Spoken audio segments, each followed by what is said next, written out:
pour ce temps d'échange que Lucille et Cécile ont souhaité programmer pour nous, pas uniquement pour vous, parce qu'on est aussi nous-mêmes ravis de le faire.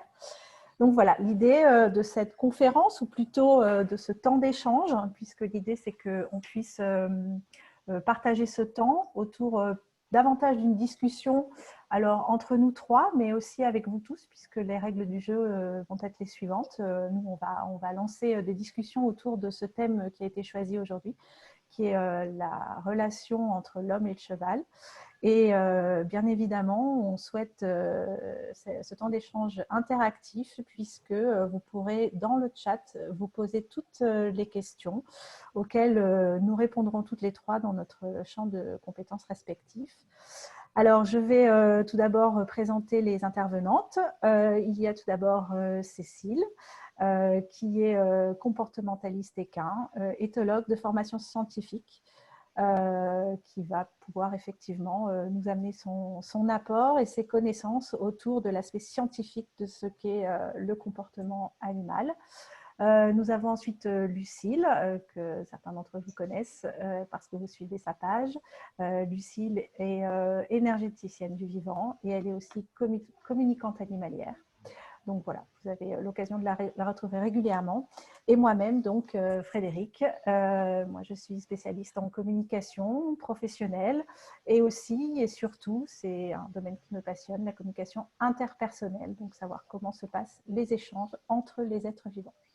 Voilà, donc après ces petites minutes de présentation, on va essayer de démarrer cet échange en laissant tout d'abord la parole à Cécile, qui va, dans un premier temps, essayer de nous donner quelque chose qui va vous sembler assez basique, mais qui est très important pour qu'on soit tous sûrs de bien savoir de quoi on parle. C'est la question de qu'est-ce qu'une relation.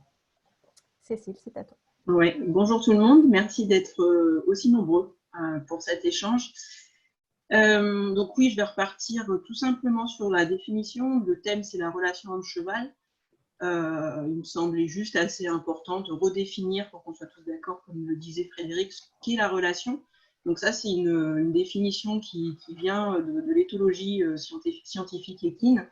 Donc la relation, elle est définie comme la répétition au cours du temps d'interactions entre individus qui se connaissent, qui sont influencés par les interactions passées et par les attentes quant aux interactions futures. Donc je vous donne les définitions et puis je reviens dessus un petit peu pour donner des exemples qui vous permettent de comprendre. Donc dans la définition de la relation, il y a le mot interaction et des interactions, toujours une définition scientifique. C'est l'entrée en contact de deux individus. C'est une entrée en contact qui est limitée dans le temps et chaque interaction va être source d'apprentissage et de renforcement. Et donc, chaque interaction va permettre soit d'améliorer, soit de détériorer la relation. Donc, si on prend un exemple avec nos chevaux, il faut juste se dire qu'à chaque fois que vous allez voir votre cheval, c'est une interaction qui va être perçue, donc une interaction entre deux individus, donc vous et votre cheval. Vous allez chacun percevoir l'interaction d'une façon, si on schématise, positive ou négative. Et au cours du temps, toutes les fois où vous allez voir votre cheval, vous cumulez dans le temps. Et au bout d'un moment, grosso modo, vous avez une idée générale des interactions que vous mettez en place avec vos chevaux. Donc, soit les interactions, elles sont toujours super et vous avez une idée positive de la relation, soit vos interactions, elles se passent globalement mal et vous avez une idée plutôt négative de la relation, soit il y a un mix entre les deux, c'est ce qui est souvent le cas. Et après, en fonction de chaque personnalité, vous allez avoir une image de votre relation qui va être plutôt positive ou négative. Voilà, vous me coupez les filles, vous revenez, voilà, s'il y a besoin de plus d'exemples ou de cas concrets. Alors, pour ma part, mais c'est mon métier, ça me paraît assez clair, je voudrais rebondir sur la notion d'interaction, parce que c'est bien évidemment le cœur du sujet, de bien considérer que dès lors qu'on rentre à proximité d'un être vivant, là on parle d'un cheval en l'occurrence, dès lors qu'on est à proximité de cet autre être vivant, on est en interaction. Qu'on l'approche de près ou de loin, qu'on le touche, qu'on ne le touche pas, qu'on le monte, qu'on ne le monte pas, on est tout de suite en interaction. C'est pareil entre les hommes. On peut ne pas se parler, le silence est déjà une interaction et veut dire quelque chose que l'on peut interpréter Et c'est très important de prendre ça en compte parce que le but de ce qu'on va chercher à comprendre aujourd'hui, c'est en fait tout simplement à partir de ce constat de ce qu'est une relation, c'est peut-être comment on peut identifier les enjeux de cette interaction et surtout comment on fait pour améliorer cette relation. Moi, je vais rebondir sur ce que vous exprimez, les filles, parce que ça m'intéresse très fortement.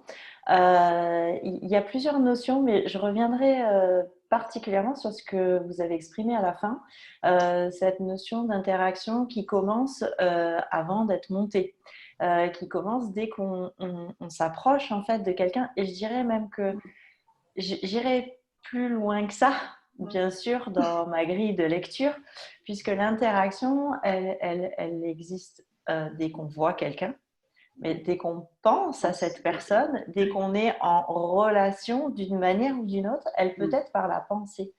Et ça, c'est très, très intéressant.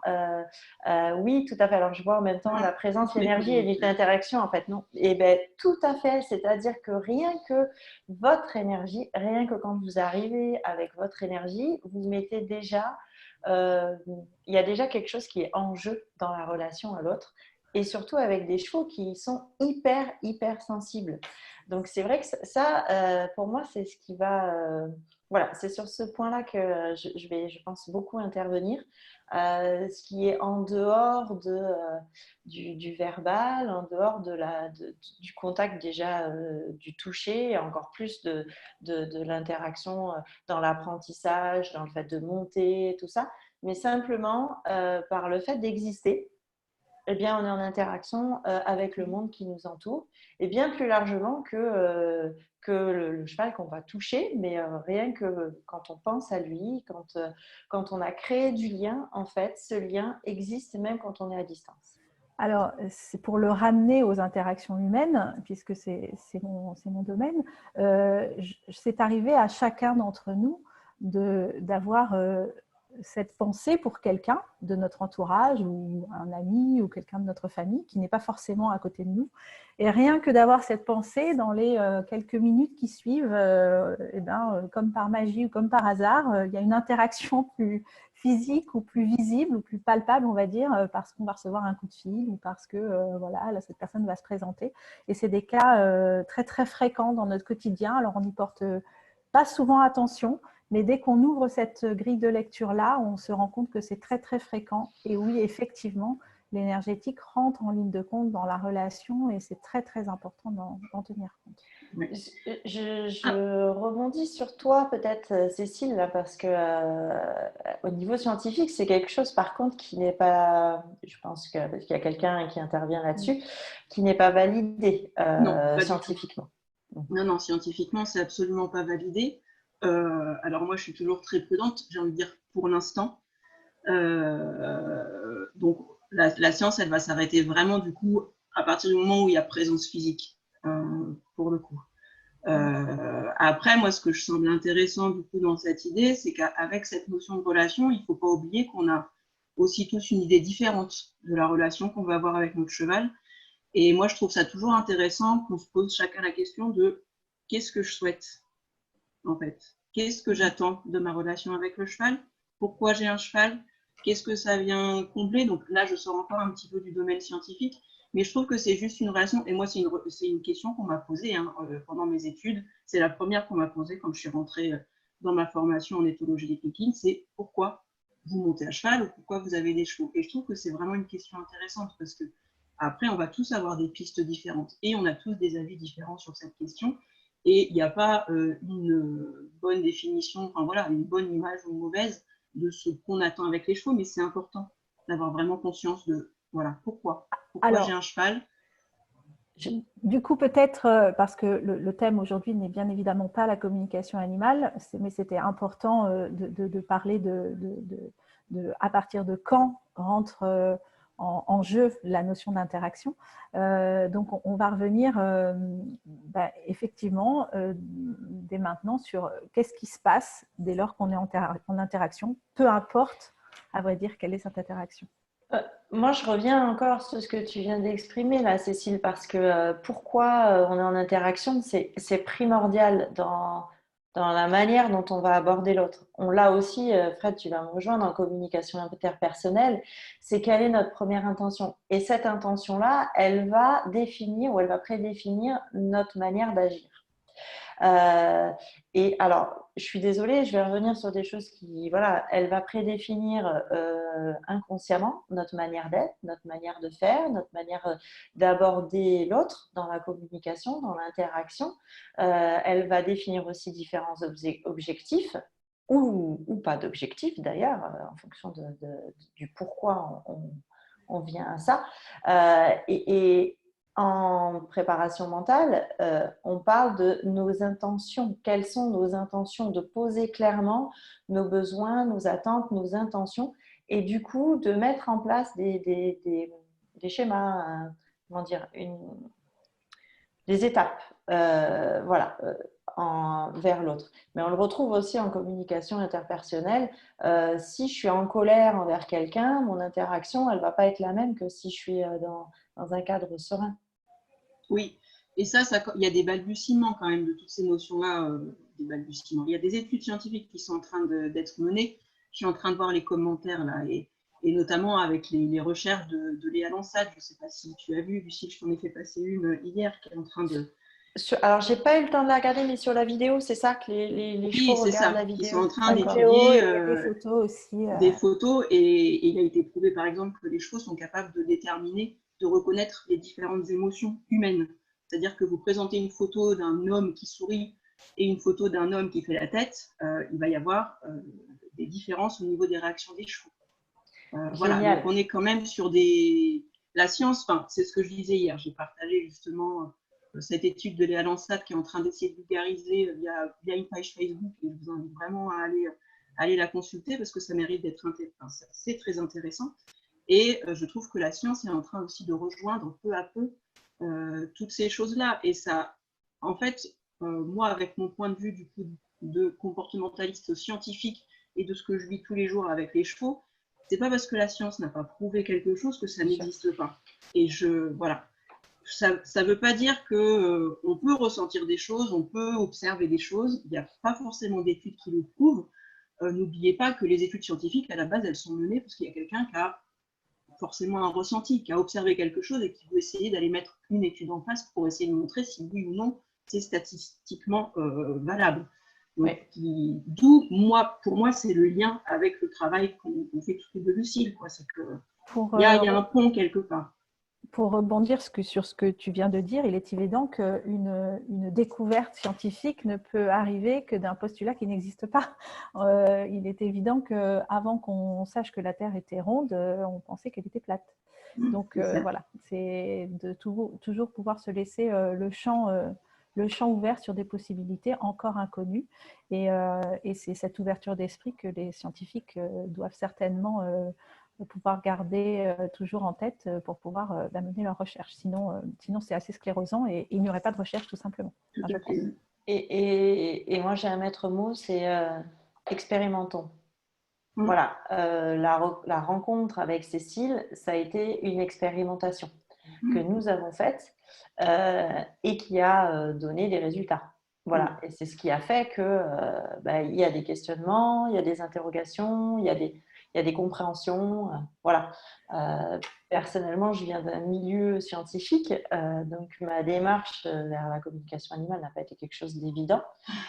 Et encore aujourd'hui, j'y réfléchis en termes de pourcentage de réussite dans mon approche personnelle. Mais on dévie un peu de la relation, mais c'est vrai que c'était intéressant voilà, de reposer sur le cadre scientifique.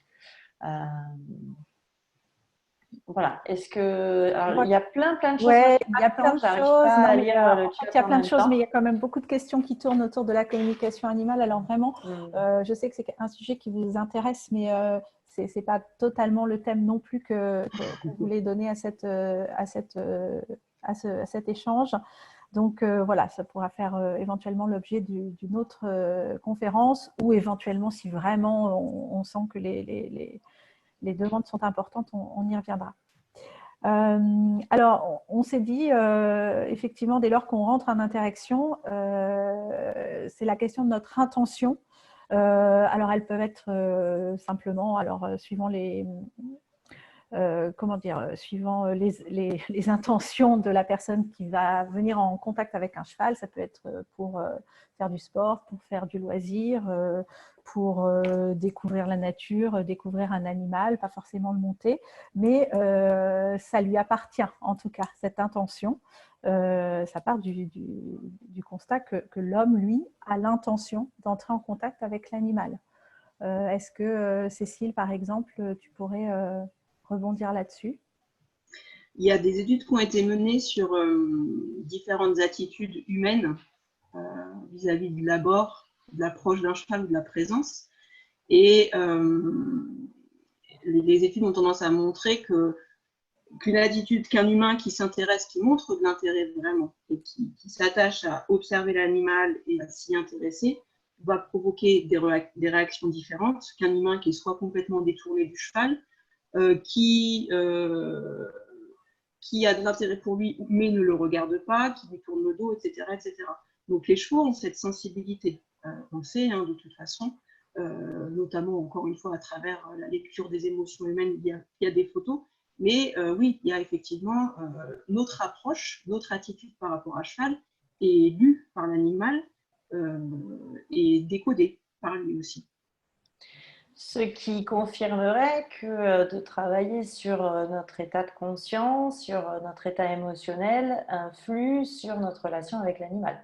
Je pense que beaucoup de cavaliers qui ont des chevaux ont déjà perçu que quand ils sont énervés, l'effet est immédiat avec le cheval. Mais on peut aller dans une démarche beaucoup plus approfondie en se disant que finalement, eh bien, la pratique d'exercices de relaxation, de détente, qui nous mettent dans des états qui sont beaucoup plus posés, eh bien, permettent une meilleure interaction avec le cheval. Oui. Oui. Alors après, moi, ce que j'observe et ce qui est plutôt établi, c'est que quand notamment si on parle de sécurité, le savoir-être humain est juste primordial si on veut pouvoir manipuler un cheval en toute sécurité. C'est-à-dire qu'on peut difficilement imaginer manipuler un cheval tout en ayant quelqu'un au téléphone, en ayant en tête les soucis qu'on a dans la vie quotidienne. On sait très très bien que ça va impacter sur nos gestes, sur nos émotions, et ça va engendrer forcément des réponses. C'est juste des réponses en fait comportementales du cheval face à une situation. Oui, alors justement, je voulais complètement, et ça rejoint ce que tu viens de dire, Cécile, par rapport à la notion d'interaction dans la communication interpersonnelle, quelle que soit l'entité vivante qui est en face de nous. Il y a interaction dès lors qu'un sujet A se dirige avec une intention et un message vers le sujet B. Et l'interaction existe parce qu'il y a ce qu'on appelle le feedback, c'est-à-dire la réponse. Cette interaction-là, elle peut se présenter par tout un tas de signes, de réponses. Alors chez l'homme, c'est gestuel, c'est la parole, c'est visuel, tout ce qu'on voudra. C'est même le silence, qui, comme on l'a dit tout à l'heure, qui est un feedback. Mais la réponse, elle est très importante à observer par l'émetteur, celui que j'ai appelé A, parce que c'est cette réponse et l'analyse de cette réponse qui va permettre justement de chercher à comprendre la relation et à essayer ensuite de l'améliorer. D'adapter, d'améliorer.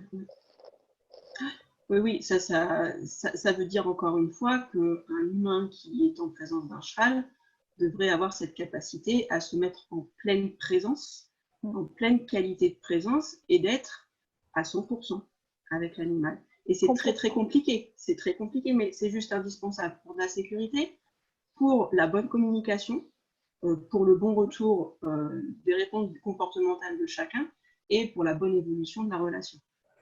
On a Catherine qui nous dit, pardon, je réponds à la question de Catherine qui nous demande si on est d'accord pour dire qu'une non-réaction est un feedback. Oui, bien évidemment. La non-réaction est un feedback qui veut dire plein de choses. Et c'est justement, et ça nous permet peut-être de rebondir, l'intérêt pour que ça marche, c'est de savoir analyser ce feedback. Quelle est la réponse et qu'est-ce que j'en fais? c'est de savoir l'observer déjà. Je pense que c'est encore la première étape, de prendre conscience que j'ai pas de réaction, ou j'ai une fuite, ou j'ai plutôt une réaction plutôt négative en tout cas. C'est d'avoir déjà conscience et d'avoir pu lire. Et ça déjà, c'est un premier pas. Et après, d'essayer de comprendre, oui. Et de se dire aussi qu'on va peut-être pas comprendre tout de suite. Enfin, voilà, moi, c'est le message que j'encourage aussi, c'est que si vous ne comprenez pas tout de suite, c'est pas grave. Enfin, moi, j'ai 150 000 questions dans ma tête en permanence quand je suis avec les chevaux. Je vais peut-être répondre à quelques centaines de questions avant plusieurs années.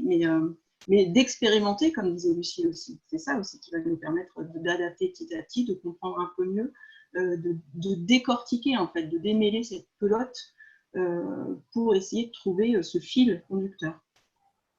Alors, je reviens sur cette notion de feedback. Il y a notre capacité intellectuelle de compréhension qui peut, du coup, comme tu dis, refaire fonctionner un peu le moulinet, là, et on retourne dans son mental, et tout, et ça tourne. Et puis, il y a aussi, capter de manière inconsciente les choses, c'est-à-dire être là, dans l'ici et maintenant, avec, excusez-moi, je vais utiliser des termes, mais pour moi qui sont fondamentaux, avec cette ouverture du cœur, où quelque part, on va se connecter à l'autre. Et dans cette connexion, on va capter énormément d'informations. Cette captation d'informations, elle est inconsciente. Alors après, pareil, avec beaucoup d'entraînement, on arrive à la décoder, on arrive à la traduire, on arrive à la cérébraliser, mais elle est là. Et qu'est-ce qui fait finalement que le cheval, la relation au cheval est si puissante? C'est parce que le cheval a une dimension au niveau du cœur, de l'amour, une vibration du cœur qui est 5 fois plus grosse que la nôtre, parce que le cheval a une présence permanente. Lui, il est tout le temps dans l'ici et maintenant. Il a un cœur ouvert, il est en permanence dans l'accueil. Et que, en fait, il nous renvoie une image de nous qui est extrêmement puissante et il permet une interaction qui est d'une intensité phénoménale. En termes de télépathie, ils sont très très forts, comme beaucoup d'animaux, mais ils ont en plus un lien historique avec nous qui fait qu'ils ont cette capacité d'interagir, d'interaction beaucoup plus fort que d'autres animaux. Et c'est là où je trouve que c'est aussi intéressant d'aller, c'est d'aller dans « Ok, je comprends, je vois ces gestes, je vois ce qui se passe, j'arrive par l'expérience à interpréter sa gestuelle, à interpréter peut-être une respiration, peut-être une oreille, peut-être un rythme cardiaque, mais c'est aussi être juste dans l'ici et maintenant et laisser venir à soi une information. » C'est là où je trouve que c'est intéressant parce que dans la relation d'homme à homme, on a quelqu'un qui nous ressemble d'abord. Donc, ses réactions sont beaucoup plus faciles à décoder et qui, en plus, a une capacité de nous exprimer les choses. Alors, oui, je suis d'accord, Fred, la relation interpersonnelle est hyper compliquée.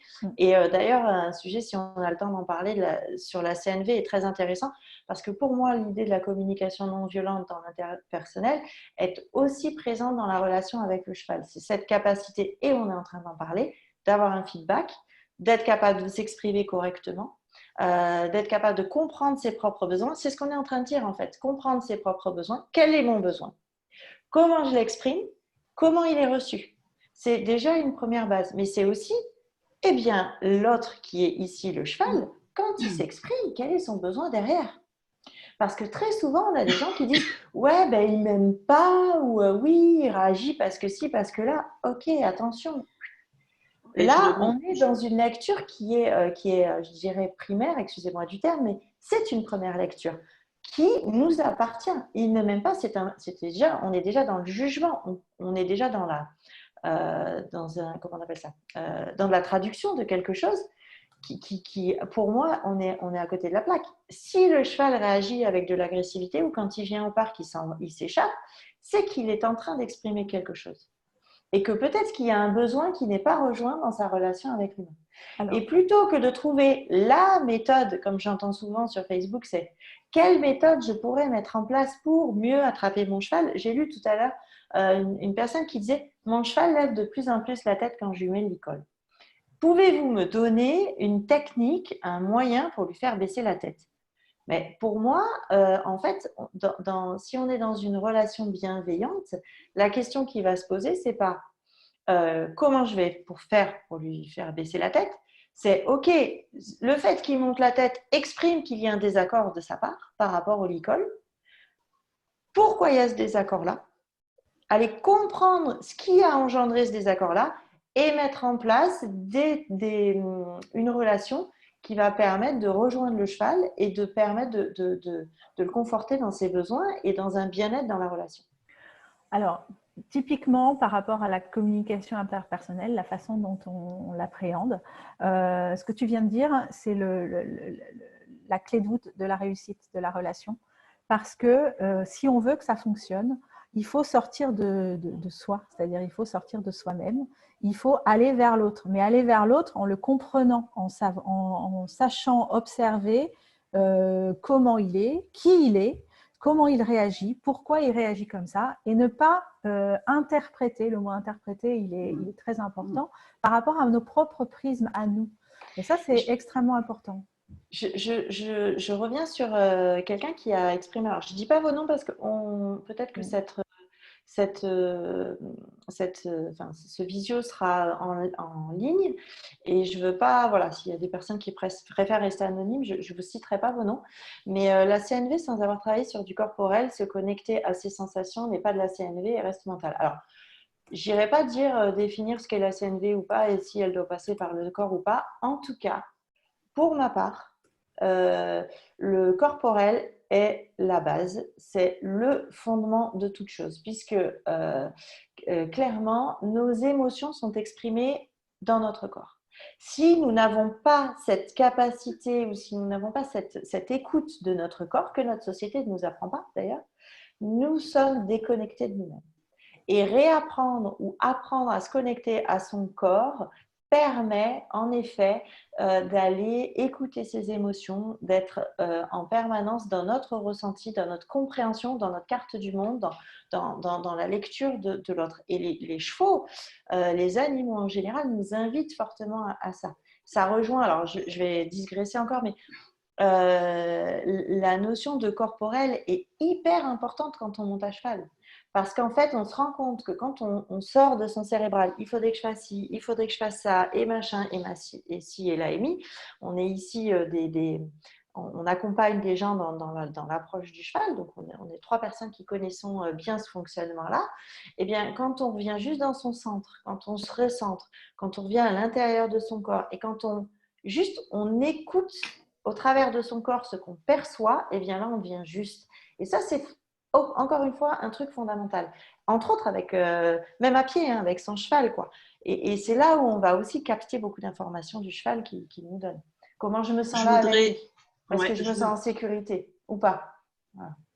Je voudrais juste rebondir sur encore une fois cette notion de relation.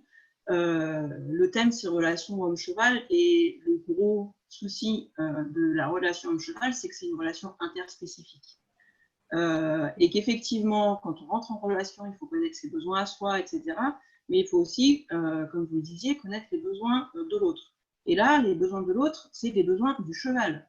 Donc, ça veut dire qu'il faut avoir en amont une connaissance des besoins du cheval. La relation interspécifique, ça veut dire qu'on a des besoins différents, on a des moyens d'expression qui sont différents. Nous, on est très verbaux. En tout cas, on communique essentiellement verbalement, même si on dégage une communication non verbale, mais qu'on ne maîtrise absolument pas. Et on a aussi des attentes qui sont complètement différentes. Il faut aussi se poser la question de nos attentes, encore une fois, et j'en parlais en début, de nous par rapport aux chevaux, et se poser la question des attentes de nos chevaux par rapport à nous. Et il faut bien avoir ça en tête. Et encore une fois, là, on revient sur des notions qui sont pour le coup scientifiques. De quoi mon cheval a besoin, comment mon cheval exprime que ça va ou comment mon cheval exprime que ça ne va pas. Donc, les critères de bien-être, de mal-être, etc. On a des observables qui sont bien définis et on doit les connaître. Parce que pour pouvoir échanger avec le cheval, ça veut dire qu'il faut être capable de reconnaître qu'à un moment, il me dit non, pour moi, ça ne va pas. Et comment je m'aperçois que mon cheval, il ne va pas bien si j'attends qu'il me dise verbalement. Donc, il y a vraiment tous ces observables à prendre en compte. Et ne pas les prendre personnellement. C'est-à-dire que mon cheval, il est parti, il a fui. C'est pas parce qu'il m'aime pas. C'est que lui, tout de suite, pour lui, la situation ne va pas. Donc, Alors, comment je peux faire pour essayer de changer ça? ce que tu as dit, je vais rebondir dessus, Cécile, en communication interpersonnelle aussi, de l'homme à l'homme. C'est pas le verbal le plus important parce que en termes de, si on ramenait à des ratios, on se rend compte scientifiquement que la communication verbale, elle représente à peu près moins de 10% de notre communication et de nos interactions avec les autres. La plus grosse partie, c'est dans le non-verbal, c'est-à-dire effectivement nos gestuels, nos comportements, nos attitudes, ce que tu disais tout à l'heure, Cécile. Et une autre grande partie, aux alentours de 35%, c'est en interaction humaine, c'est le paraverbal, c'est-à-dire autour du verbe des mots, ce qui va être le rythme, le ton, le débit de la voix, le volume de la voix. Et ça, si on le rapporte à la communication entre espèces, si on ne parle pas avec des mots, le paraverbal, ça va être plutôt l'expression de nos émotions. Parce que si on parle vite, ou si on parle saccadé, ou si on bégaye, ou si on hésite, ce qui relève du paraverbal, c'est parce que derrière, il y a une émotion. Et si on considère que paraverbal et non-verbal sont effectivement à plus de 90%, rentrent en jeu en plus de 90% dans la relation, c'est complètement transposable à nos relations avec les chevaux. Ça, c'est une certitude. J'ai envie de vous proposer un petit exercice, mesdames. J'adore les exercices. Tu pars. Un tout petit exercice qui va prendre 1 ou 2 minutes et j'invite toutes les personnes qui sont avec nous. Voilà, la salle est fermée depuis le début de la séance puisqu'on on a été 100 participants dès le départ. Et merci d'ailleurs parce que vous êtes tous présents. Voilà, il y a 3 ou 4 personnes qui se sont déconnectées, mais c'est tout. Donc, merci à vous de poursuivre ce partage. Et j'aimerais juste stipuler une petite chose avant. Alors, scientifiquement, je ne sais pas.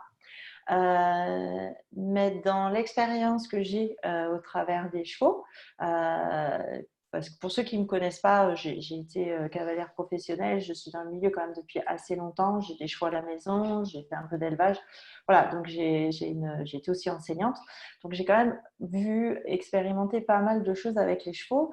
Et alors Cécile, tu vas me dire si c'est quelque chose qui est reconnu scientifiquement ou si je suis complètement à côté de la plaque. Est-ce que, ou ça, ce serait bien d'avoir une veto ici. J'aimerais bien savoir si, d'abord, si le cœur du cheval bat plus lentement ou pas que celui humain. Je sais que j'avais fait un peu d'endurance, donc on faisait attention avec les rythmes cardiaques, mais je ne me souviens plus. Ok, oui, donc le cœur du cheval bat plus lentement, hein. Voilà, c'est ça, c'est bien ce qu'il me semblait. Ouais. Et deuxièmement, la vitesse de vie, en fait, la vitesse de, comment dire, le cheval est dans un temps qui est plus lent que le nôtre dans sa vie au quotidien. J'ai du mal à exprimer, je suis désolée, mais voilà. Et je vous invite, parce que communiquer et interagir, c'est aussi aller vers l'autre. Et du coup, j'ai très envie de vous faire une petite expérience voilà, ça prend 2 minutes, si vous voulez bien. Je vous invite tous à fermer vos yeux. Je ne peux pas m'en empêcher. Voilà, on va fermer ses yeux. Vous allez juste vous concentrer sur ma voix. Et respirez profondément. Vous pouvez aussi vous concentrer sur votre respiration. Une respiration de plus en plus lente et profonde. Petit à petit, vous pouvez sentir, en même temps que votre respiration se ralentit, votre corps se détendre et se relâcher. Chaque partie de votre être se détend et se relâche. Et vous pouvez même vous concentrer sur ce temps de pause entre l'inspire et l'expire, et entre l'expire et l'inspire.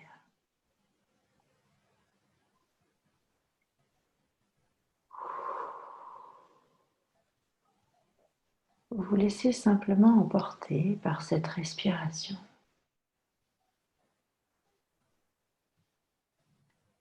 Vous pouvez même aller écouter le battement de votre cœur ou sentir votre respiration envahir tout votre corps.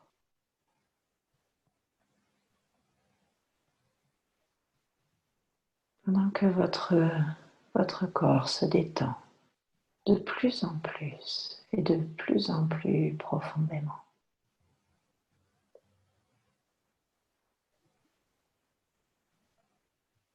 Voilà, je vous invite à tranquillement rouvrir les yeux.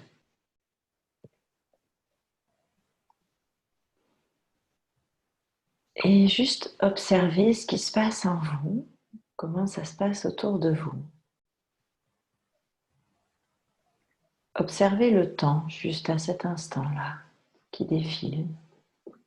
À quelle vitesse est-ce qu'il va? Observez votre attitude générale. Cécile, comment tu te sens là maintenant?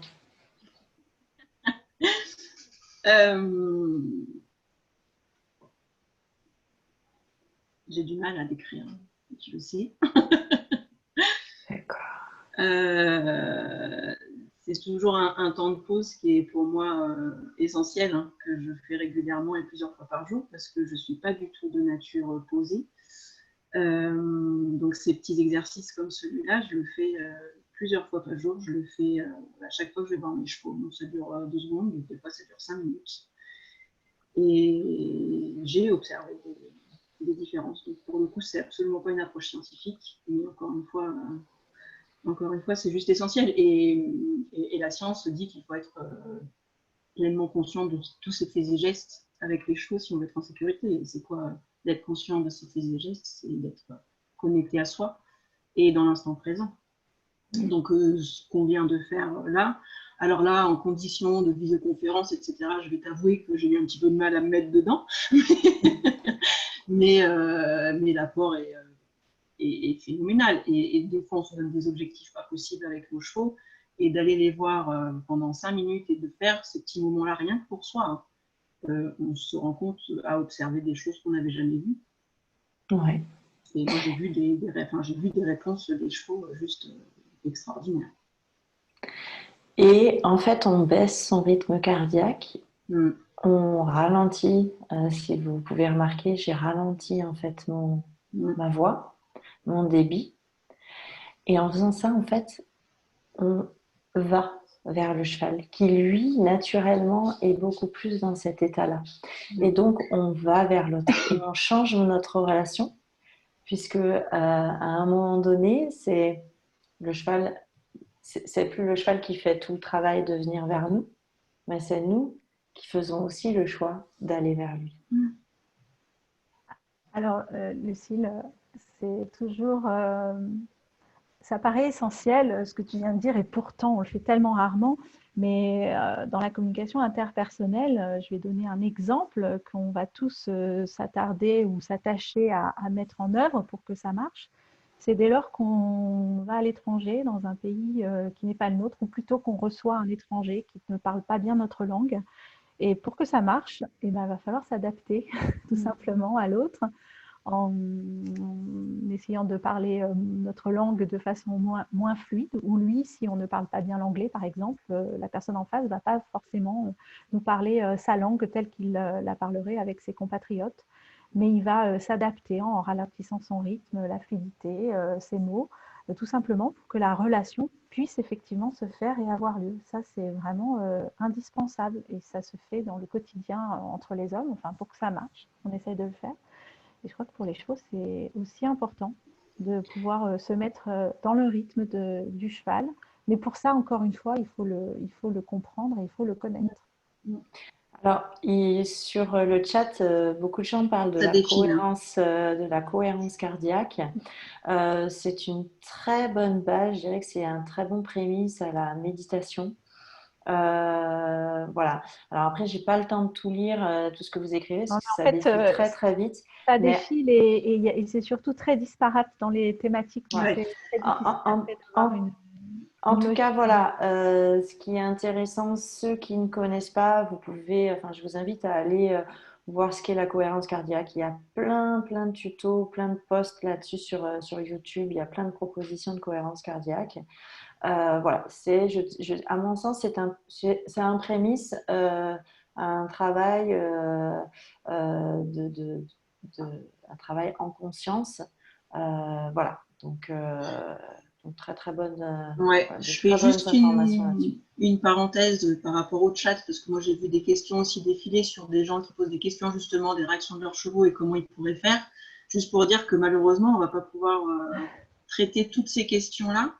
Moi, pour ma part, par contre, ça ne me dérange pas que derrière, voilà, les questions me soient posées directement. J'y répondrai dans la mesure du possible. J'ai vu passer aussi, et on y reviendra, je pense, sur les observables, justement. Comment savoir quels sont les observables connus du comportement du cheval. Donc, je ne sais pas si on fait la parenthèse maintenant, mais ça me semble important parce que c'est aussi fondamental, hein. Donc, on attaque là-dessus, les Alors, filles. oui, Ouais, peut-être que Frédéric. l'idée, c'est peut-être pas d'être exhaustif parce que c'est pas la thématique propre, mais ça nous Ouais. permettra de comprendre parce que sinon, on va pas pouvoir tout dire ou sinon, on va faire Non. focus que là-dessus. Mais effectivement, c'est sans doute important qu'on puisse le faire, mais de façon assez globale pour dire que des observables existent, c'est important de les Ouais. connaître. On va donner quelques pistes parce Ok. que c'est la base pour que ça marche. Ouais. Ok. Dans les autres, enfin, j'ai envie de dire qu'il faut imaginer le cheval qui vit dans son instant présent, qui est une proie. On va vraiment rester très schématique, hein. Et en tant que proie, un de ses besoins fondamentaux, de ses objectifs en tout cas, c'est de rester en vie. Donc de s'assurer qu'à tout moment, il est en sécurité. Et si ce n'est pas le cas, de détecter le plus rapidement possible qu'il est potentiellement en danger.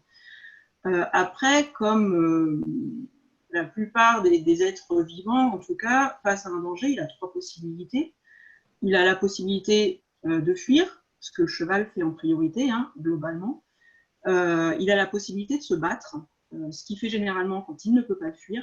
Et puis, il a la possibilité de faire le mort, l'immobilisme. Alors, le cheval le fait peu, sauf quand il est complètement résigné. Mais de base, ce n'est pas une technique dans la nature, en tout cas, qu'il va utiliser. Dans la nature, il va utiliser en priorité la fuite. Et s'il est coincé, il va se battre. Donc ça veut dire que votre cheval, vous allez le voir auprès, dans son box, ou je ne sais pas, un endroit, et s'il s'en va, on peut le prendre personnellement, mais il faut aussi se dire que peut-être à ce moment-là, il n'est pas bien avec la situation. Et ça, pour moi, c'est un observable. C'est-à-dire, j'arrive et mon cheval s'en va. Alors, il faut après essayer de trouver pourquoi il s'en va. Peut-être qu'il s'en va parce qu'il y a une petite d'herbe de 5 mètres plus loin et qu'il l'a vue et qu'il a juste envie d'aller la manger.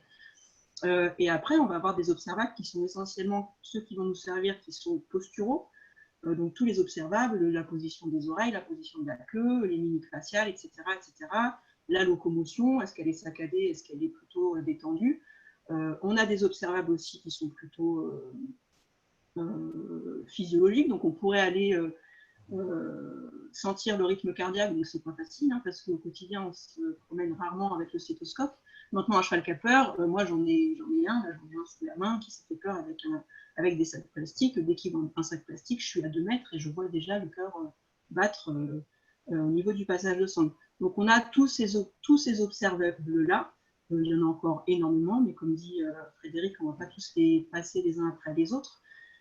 Mais ça, encore une fois, ça nécessite de vraiment avoir l'intention d'observer l'animal et de quitter un petit peu son objectif. Souvent, quand on va avec nos chevaux, on se lève le matin et puis on se dit tiens, je vais aller faire un tour à cheval, ou tiens, je vais aller bosser, je vais lui apprendre à reculer, etc. Et on part avec cet objectif-là. Et cet objectif, il nous met quelque part des œillères. C'est-à-dire qu'on est à fond dans notre finalité et on veut absolument obtenir ce qui nous fait rêver. Et on a un animal qui en face peut-être nous dit bah, moi aujourd'hui c'est pas le moment, j'ai pas envie, je comprends pas, c'est pas clair. et on ne va pas le voir parce qu'on a nos œillères et qu'on est un petit peu enfermé dans notre schéma. Par rapport à ça, peut-être, Cécile, on peut donner un exemple très concret parce que, en plus d'être dans la communication, je suis aussi cavalière, enseignante, coach. Et il y a un observable qui est très, très fréquent et auquel on porte malheureusement très peu souvent attention dans typiquement ce que tu viens d'exprimer, c'est-à-dire un cheval qui va se sentir dans l'inconfort par rapport à une demande et que nous sommes vraiment focus sur cette demande et qu'on s'empête à la demander et à essayer de l'obtenir chez le cheval. Et souvent, on se rend compte que le cheval, plus on va demander, plus il arrive dans l'inconfort, il se met à s'ébrouer, il se met à s'essouffler, il se met à accélérer, à avoir ce comportement vraiment d'inconfort pour nous dire que ça ne va pas. Et souvent, on se rend compte qu'il se met en apnée totale par rapport à ça parce qu'il est dans un blocage émotionnel qui est très fort, qui se traduit par un blocage physique qui devient très fort.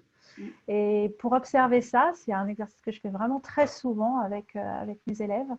Tout simplement, on va essayer de s'arrêter, d'arrêter le cheval, mais vraiment arrêter, reine longue, de le poser.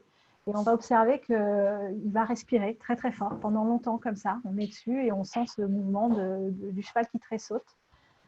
Et puis, d'un seul coup, le cheval va pouvoir reprendre ses esprits. Tout simplement, il va expirer, souffler, faire sortir cet inconfort qui était là, qui était présent. Et à ce moment-là, si on est capable, un, de l'avoir observé, deux, de l'avoir écouté, et trois, de l'avoir attendu chez son cheval, on peut se rendre compte qu'on peut reprendre ses rênes. Et puis finalement, reprendre notre exercice et que tout va bien se passer. Et ça, c'est vraiment très important et c'est très fréquent chez nos chevaux parce que la respiration, c'est aussi un observable qui est très important. Oui. Et oui. Oui, Lucie. Oui, alors je voudrais juste dire, pour avoir connu Jean Dorgex, il fractionne énormément le travail et il revient toujours à on lâche les rênes et on attend on vérifie que le cheval respire posément et détendu et relâché. Et c'est quelque chose qu'on peut faire 10 fois, 20 fois, 30 fois par séance. C'est des séances très courtes où ça c'est fait presque toutes les minutes, toutes les 2 minutes. Voilà, vérifier. Ok, je lâche tout, je regarde comment mon cheval est. Est-ce que c'est ok pour lui? Est-ce qu'il a besoin d'un moment? Est-ce que voilà. Mais je reviens sur quelque chose qui a été posté sur le chat parce que c'était un sujet qui nous intéressait en fait assez fortement, cette notion d'équité dans la relation et du coup aussi cette notion. Alors. En ce moment, je suis très accro avec ce mot qui est la créativité. Alors Cécile, je te laisse de côté cette question. Est-ce que scientifiquement les chevaux sont créatifs ou pas? Est-ce que c'est quelque chose qui est soi-disant réservé à l'humain ou pas? Mais dans cette interaction, est-ce qu'à un moment donné, on ne peut pas aussi laisser la place au cheval pour moi, il a une créativité, donc dans sa créativité, dans sa personnalité, et le laisser vraiment s'exprimer et être à l'initiative aussi d'envie, d'exercice, qu'il a aussi quelque chose à apporter. Je pense à certains grands maîtres du spectacle ou autres qui vont choisir leurs chevaux en fonction, par exemple, de ce qu'ils veulent obtenir parce que ils savent que même pas de ce qu'ils veulent obtenir, c'est-à-dire qu'ils vont être capables de construire un spectacle avec les chevaux qu'ils ont, c'est-à-dire que c'est le cheval qui va être le créateur. C'est ce cheval-là, il a envie de faire ça, il est dans ce mouvement-là, alors on va utiliser son envie, on va utiliser sa capacité, on va utiliser sa créativité pour construire quelque chose. Et ça, c'est quelque chose, c'est vrai qu'en équitation classique, on peut le percevoir un petit peu différemment, mais qui pour ma part est assez intéressant de vraiment donner sa part au cheval. J'ai une image qui revient depuis ce matin, c'est le peintre en fait. L'artiste peintre, on pourrait dire, tiens, on pourrait comparer le cavalier ou en tout cas, je sais pas comment dire, la personne qui est en relation avec le cheval, de dire que cette relation, c'est un tableau. Et eh bien, si on n'est pas vraiment à l'écoute du cheval, ou en tout cas si on est vraiment égocentré sur nos propres besoins, eh bien le cheval, ça devient juste un pinceau. Ou la peinture, peut-être. Mais moi, je le vois bien en pinceau. Et finalement, on l'agite comme on a envie. Et puis, on trouve des méthodes pour que ce pinceau, il nous obéisse comme on a envie qu'il nous obéisse. Alors après, il y en a qui vont avoir des méthodes plus ou moins restrictives. Ou, voilà. On peut avoir des méthodes super sympas avec le cheval, hein, où on lui montre qu'à chaque fois qu'il obéit bien, il est vachement dans le confort. Hein. Ça, c'est génial. Tu fais bien ce que je te dis. On est vachement dans le confort. On a fait un tableau de dingue parce que tu as vraiment bien suivi mes indications. Puis on peut se dire que finalement, le tableau, on peut peut-être le faire à deux. Et c'est là où c'est vrai que dans les échanges qu'on a pu avoir avec Cécile, où on va se rejoindre, c'est dans cette équité, c'est-à-dire que finalement, on peut décider de créer à deux et d'être tous les deux créateurs de ce tableau et d'être de tous les deux amener notre touche au pinceau. Et ça, pour moi, ça change vraiment complètement la relation qu'on peut avoir avec le cheval. Donc, pour moi, ça voilà. revient toujours à la question de base, c'est-à-dire de qu'est-ce que pour moi la relation? Qu'est-ce que j'attends de ma relation avec les chevaux? Et c'est vrai que globalement, et en tout cas jusqu'à encore il y a peut-être pas si longtemps que ça, on avait quand même une idée du cheval pour l'utiliser. Voilà. Ce qui est en train de changer aujourd'hui, mais c'est vrai que même avec les méthodes les plus douces, on peut parler du renforcement positif, du kicker au training, etc., on est quand même amené à marquer chez le cheval un comportement qui nous plaît. Mais à la base, effectivement, c'est pas forcément un comportement qui vient du cheval, de son plein gré. Et nous, on est en train d'appeler, oui, ça c'est bien, ça me va, continue. Ouais, ça me va, ok, lui aussi il est content, il a sa récompense, mais est-ce qu'à la base, il y avait une réelle motivation ou est-ce qu'on n'a pas engendré la motivation par nos techniques? Donc c'est pareil, hein, des lois de l'apprentissage, etc., elles sont super importantes. Elles sont très très intéressantes à connaître, mais il ne faut pas oublier non plus le point de départ de la relation. Mais Et en que fait, de passer une heure avec un cheval et de rien lui demander et juste s'intéresser peut-être à ce qu'il fait lui, c'est aussi une super relation et qui peut amener derrière aussi, qui peut ouvrir des portes, on n'en a pas conscience en fait. Mais, pour moi, tu abordes deux choses. Excuse-moi, Fred. Tu abordes deux choses qui me semblent super intéressantes. Il y en a une qui est. Alors, la dernière, du coup, ça y est, j'ai perdu la première. Voilà, la dernière qui est celle d'avoir la capacité on en revient à ce qu'on disait au début, c'est-à-dire que la relation, elle n'est pas seulement dans le faire, elle est aussi dans l'être. Et que simplement d'être à côté d'un cheval, on est déjà dans la relation et on est déjà en fait dans l'apprentissage autant lui que nous. Parce qu'en l'observant, on apprend énormément.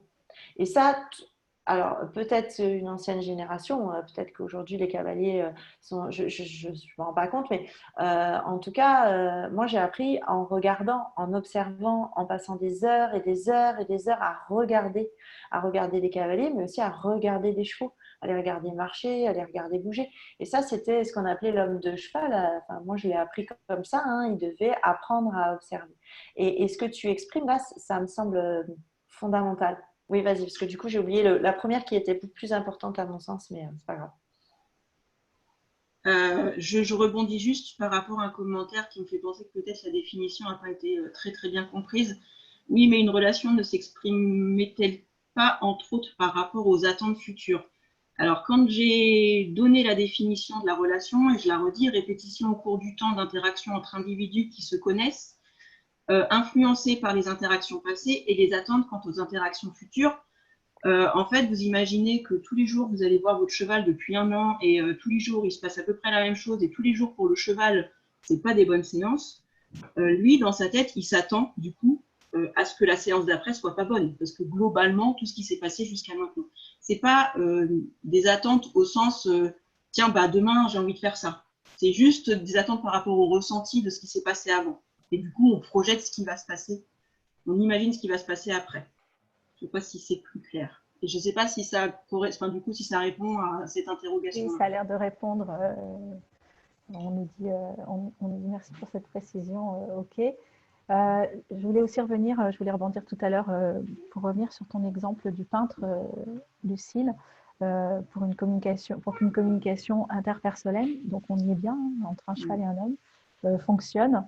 euh, ça ne peut fonctionner dès lors qu'on considère que les deux sont acteurs dans la relation et qu'il n'y en a pas un qui subit la relation par rapport à l'autre. Ça, c'est évident. Sinon, ça ne marche pas. Alors, effectivement, l'intention de base, c'est nous, en tant que cavaliers, qui la posons. Mais pour que ça fonctionne, effectivement, il faut qu'on ait cette adhésion du cheval pour un projet qui devient commun et dans lequel on est ensemble acteurs de cette relation. Et on s'écoute, on s'observe, on se comprend et on avance ensemble. Sinon, il y a toujours distension dans la relation et on arrive avec des incompréhensions qui font que ça ne fonctionne plus, tout simplement. Je reviens sur le fait que le postulat, c'est le cavalier qui le met. C'est là où justement je voulais intervenir. C'était vraiment un peu mon idée. C'est-à-dire que si on sort de cette idée que c'est l'humain qui doit mettre un premier postulat, eh bien, à mon sens, on ouvre beaucoup de possibilités. Et c'est là où, dans ce que je peux expérimenter avec la com et qui m'intéresse fortement, c'est d'aller d'aller demander, mais concrètement, toi, tu as envie de quoi, mon gars, quoi? Tu vois, qu'est-ce que tu as envie de faire? Moi, j'ai envie de faire du concours, mais peut-être que toi, c'est autre chose que tu as envie de faire, ou peut-être d'une manière différente, ou peut-être autrement, ou peut-être avec d'autres rythmes, ou peut-être. Et c'est là où, pour moi, c'est vraiment, vraiment un changement de paradigme. Mais c'est un changement de paradigme qui est compliqué. Pourquoi? Parce que on est tous, on vient presque tous ou presque tous ici d'une éducation dans une société bien pensante où l'enfant, quelque part, il doit écouter et obéir à un parent qui lui donne les règles de vie, les objectifs, qui lui dicte sa vie. Et quelque part, on a aussi cette manière d'interagir avec l'autre où, eh bien, même avec le cheval, et encore plus avec le cheval, comme avec nos enfants, où voilà, il n'a pas forcément autant de capacité que nous à s'exprimer. Donc, c'est nous qui mettons un postulat et le cheval doit nous suivre. Alors là, on met, on est plus ou moins souple, on vérifie que c'est pas trop compliqué pour lui. Mais sincèrement, je trouve que c'est intéressant pour moi de changer de paradigme et de se dire, eh ben, ok, qu'est-ce qu'il a envie, mon cheval, de faire? Qu'est-ce qu'on pourrait co-créer ensemble? Mais vraiment ensemble. Et j'ai vu juste une chose passer sur le chat qui m'intéresse, enfin, pas qui m'intéresse, mais qui interpelle beaucoup aujourd'hui. Monter à cheval, point d'interrogation. Juste, je suis tombée là-dessus et je vais y répondre brièvement. Euh, Comme animal, clairement, beaucoup de chevaux apprécient d'être Oui, je montés. pense. Je vais je ne sais pas si on aura le temps d'aller approfondir le sujet, mais beaucoup de chevaux apprécient d'être montés. La question, c'est comment on fait, pourquoi, voilà, dans quelle intention on met là-dedans. Mais le cheval en tant que tel, alors, moi, je vous le dis, en faisant de la com et en ayant des poulains à la maison, j'ai des poulains à 2 ans. Ils bousculent notre cheval si je suis en train de le seller parce que concrètement, ils veulent que je leur mette la selle, ils veulent aller se balader, ils veulent aller monter. J'en ai même en com qui expriment qu'ils veulent aller sauter. Ça leur plaît, c'est leur kiff, ils veulent le faire. Voilà, ok. Mais j'en ai d'autres. J'en ai une, elle est là, elle est dans mon pré. Et bien clairement, elle va faire des poulains parce que c'est son truc et qu'aujourd'hui, aller sauter des barres et aller en concours, ça ne l'intéresse pas. Eh bien, ben voilà, elle est au pré et elle va faire des poulains. Donc, à un moment donné, alors je schématise, c'est très schématique, mais c'est aussi ça, cette relation, c'est de se dire, ok, moi j'ai mes propres besoins, mais au lieu de partir sur mes propres besoins, parce que j'ai acheté un cheval, parce qu'il me coûte de l'argent, parce que je le nourris, parce que, on a 1 million de raisons.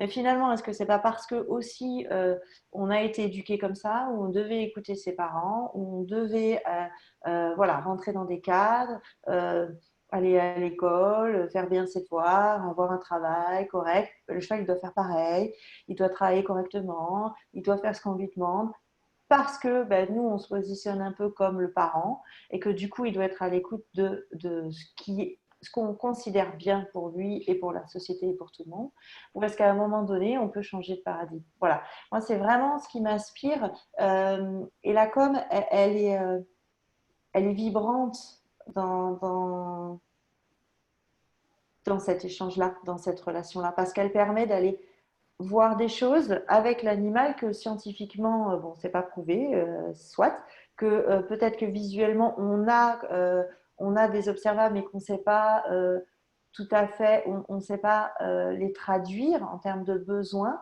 La com, elle va permettre d'aller traduire un besoin, d'aller comprendre, ben là, qu'est-ce qu'il a envie réellement. Je rebondis sur un commentaire qui me plaît beaucoup.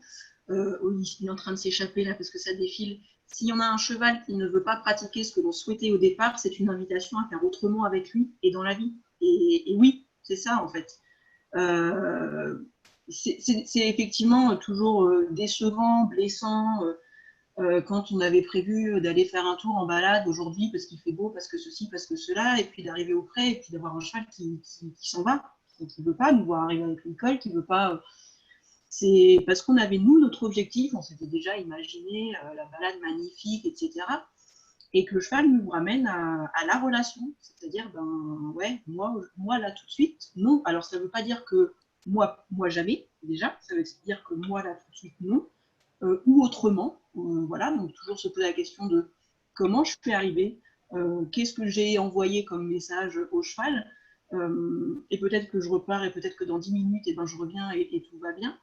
Donc ça, c'est super intéressant pour moi. Et ça nous ramène encore, nous, à notre position d'humain, c'est-à-dire nos attentes, nos objectifs. Et ce sac qu'on dépose dans le pré ou dans le box du cheval quand on arrive.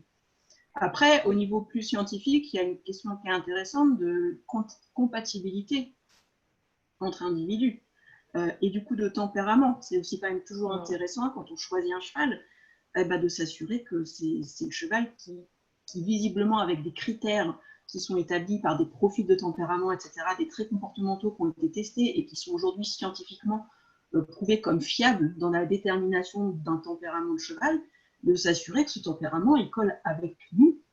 C'est-à-dire, si je veux faire de la balade, des grandes randonnées et que je choisis un cheval qui est très sensible à la nouveauté, à la soudaineté, ouais, bah oui, effectivement, je commence mal déjà la relation puisqu'on est juste aux antipodes. Donc ça, c'est aussi une question qui est super intéressante, de choisir un cheval, pas parce qu'il a une belle tête, pas parce qu'il a une jolie robe, parce qu'on a pris le temps de se renseigner, d'aller le voir, de passer du temps avec lui, et de faire ces petits tests qui sont accessibles aussi. On a Internet, on peut trouver ces tests, et de m'assurer que ça va coller avec ce que j'ai globalement envie de faire. Après, ça ne va pas garantir à 100%. Mais déjà, au moins, on a une base qui peut tenir la route, quoi. On en revient toujours à cette... Non, mais c'est important parce qu'en même temps, c'est un très vaste sujet, la question de la relation homme-cheval. Mais c'est encore une fois, tout ce que vous venez de dire, la question de base essentielle qu'il faut se poser, c'est savoir intégrer l'autre dans la relation et pas juste partir de notre postulat à nous, savoir qui il est, bien le comprendre pour que ça fonctionne vraiment. Je crois que si on devait conclure, on le fera tout à l'heure, je crois que c'est vraiment ce qui ressortira. Alors, moi, j'ai une question sur laquelle je voudrais peut-être que Lucille rebondisse, c'était, mais comment on fait pour savoir si notre cheval aime le CSO ou la balade ou rien, ou le poulinage ou autre chose? Comment on sait déjà, il y a des observables, comme le dit Cécile, parce qu'on peut revenir à des choses très scientifiques et très pragmatiques. Il y a des observables, hein, tu vois bien si ton cheval, comment il réagit. Moi, je donne un exemple. Hein, j'ai du jument que j'ai donné plein de fois en com, justement, quand des gens étaient sceptiques sur le fait que les chevaux aimaient être montés ou sauter. C'est une jument, quand elle est en carrière, et ben, quand elle voit des barres, quand elle voit des obstacles, naturellement, eh bien, elle y va. En fait, c'est-à-dire que si je m'approche un peu trop d'un obstacle, ben, elle y va, quoi. Et concrètement, on sent qu'il y a une joie de vivre, il y a une envie de sauter, c'est le bonheur pour elle de sauter. Voilà. Ça, il y a des observables, il y a un ressenti, on voit bien.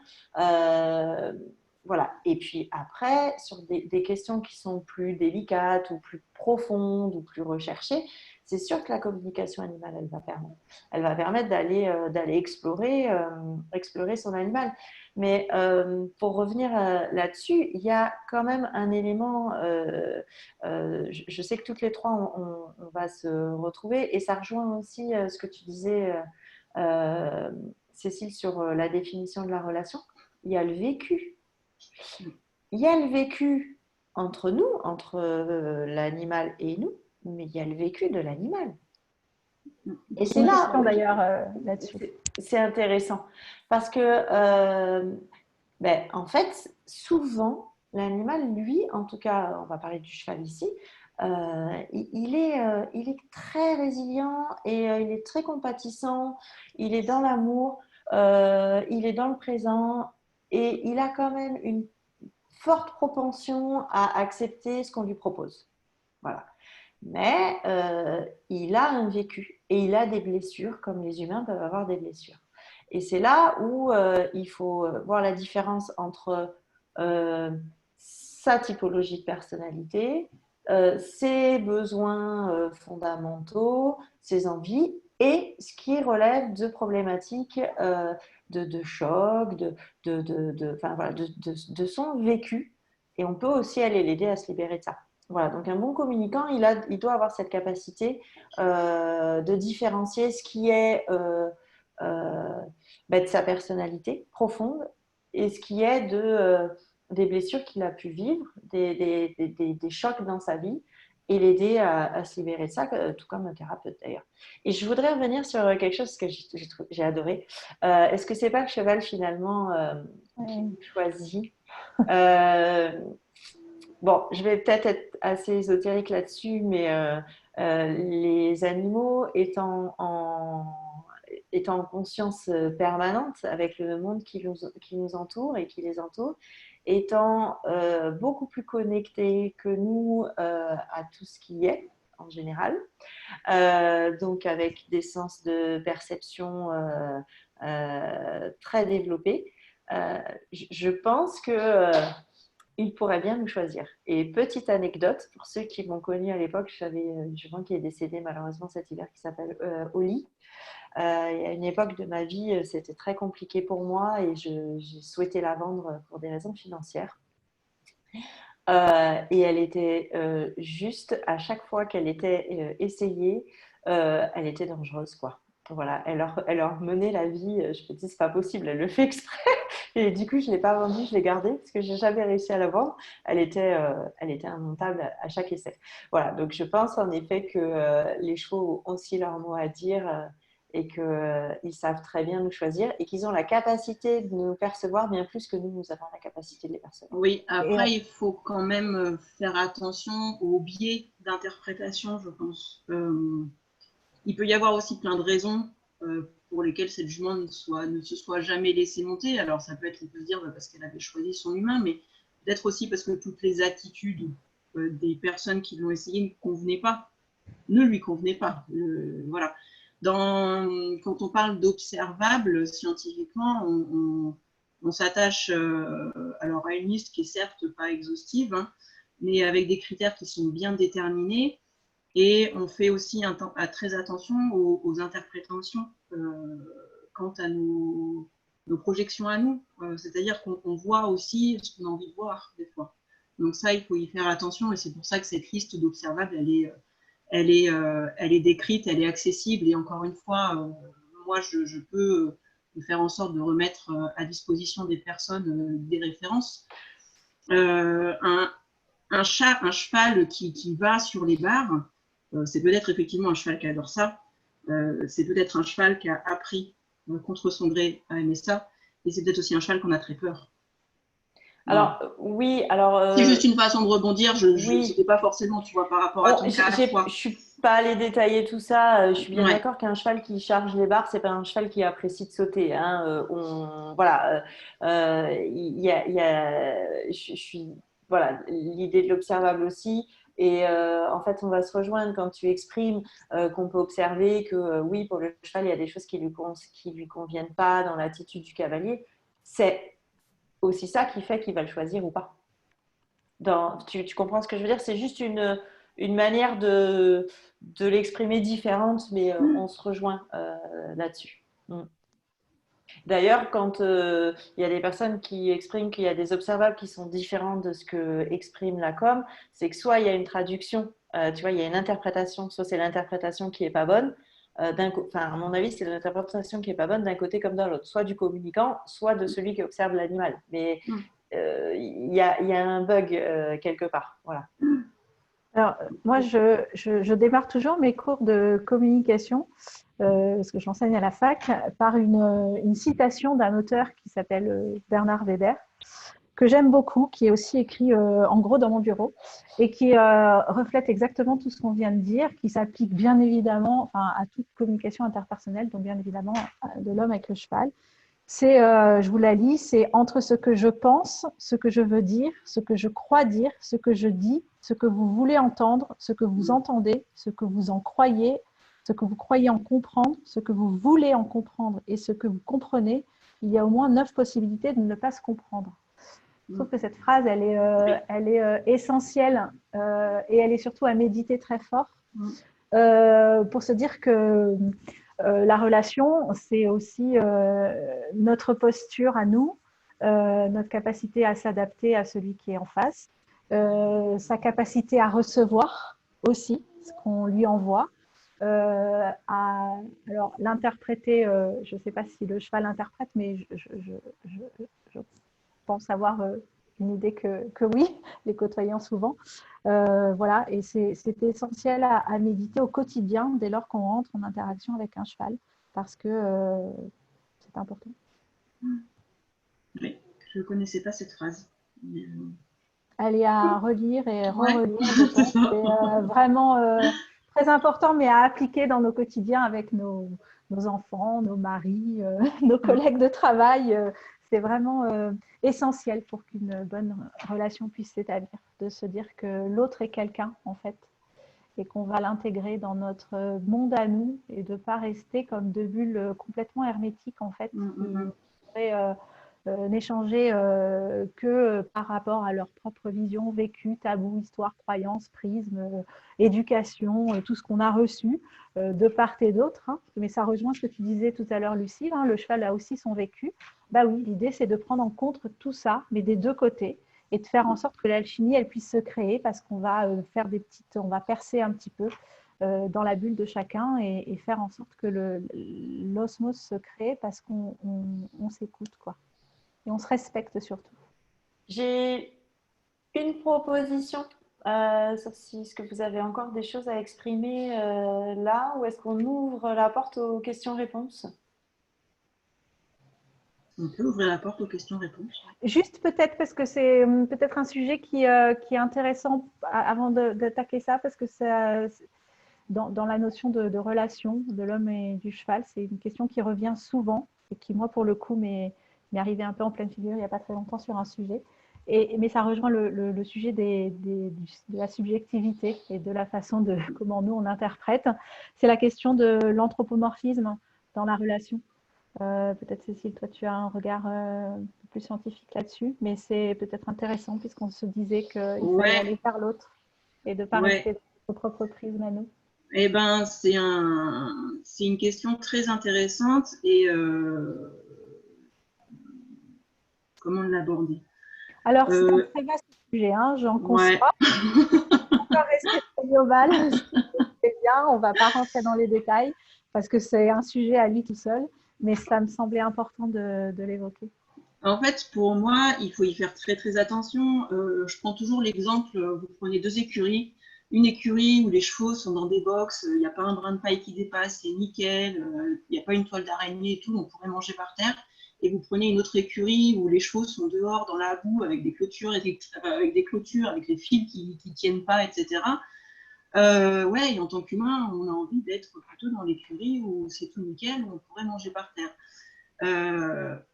Quid du cheval? Donc c'est très très délicat, ça veut dire qu'il faut qu'on enlève nos idées à nous, qu'on aille chercher chez le cheval et qu'on aille vers le cheval pour lui demander grosso modo ce qu'il en pense. Donc il faut faire très attention à l'anthropomorphisme. Comment l'éviter? C'est encore une fois d'avoir la connaissance de ce qu'est un cheval, vraiment, de sa façon de vivre au naturel. Alors, partir sur la naturelle, on pourrait dire oui, enfin bon, maintenant, depuis les années où il vit avec l'humain, il n'a plus grand-chose de naturel. Il ne faut pas oublier que depuis l'apparition du cheval sur Terre jusqu'à aujourd'hui, si on remet cette échelle-là à l'échelle d'une année, la domestication par l'homme arrive le 31 décembre par rapport à l'année. Donc, vous voyez qu'il s'est passé quand même toute une année quasiment où le cheval a vécu sur l'homme et c'est pas sur une journée qui va complètement changer. Donc il est encore quand même très très ancré dans ses instincts naturels et donc on doit aller chercher ces connaissances-là. Et il n'y a que pour le coup que les publications scientifiques et tous les bouquins avec ces données scientifiques qui vont nous permettre de les avoir. Et après, je pense aussi qu'on nous a beaucoup dit qu'il ne fallait pas faire l'anthropomorphisme. Et des fois, j'ai l'impression que du coup, on part à l'inverse. Et il faut y faire attention. Tout est pour moi une question d'équilibre, en fait.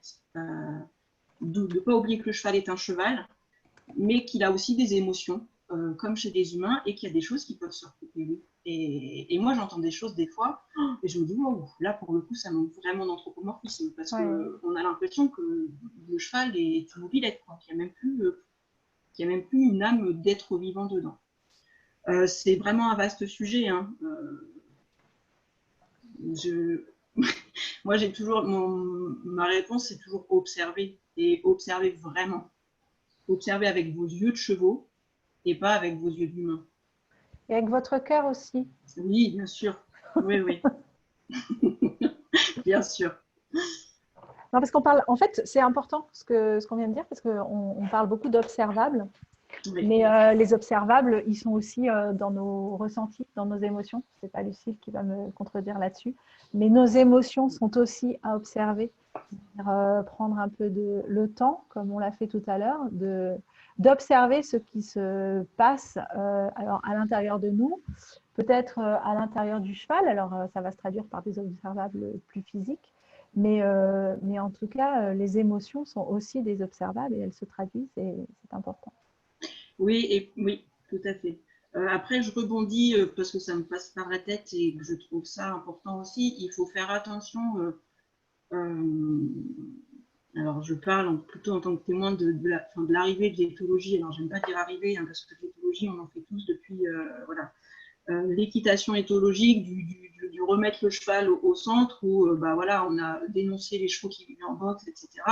Et on se retrouve aussi des fois, très souvent, avec des chevaux qui sont remis dehors, parce que la nature fait que le cheval doit vivre dehors, avec des chevaux qui ont vécu toute leur vie en boxe et qui sont très mal dehors. Voilà. Donc c'est encore une histoire d'équilibre, de savoir observer son animal, de savoir effectivement lui proposer peut-être autre chose si on a envie de changer ses conditions de vie, etc.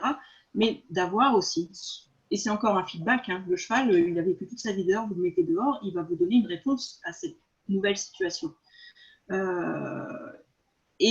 Voilà, l'anthropomorphisme dirait, bah, t'es bien dedans.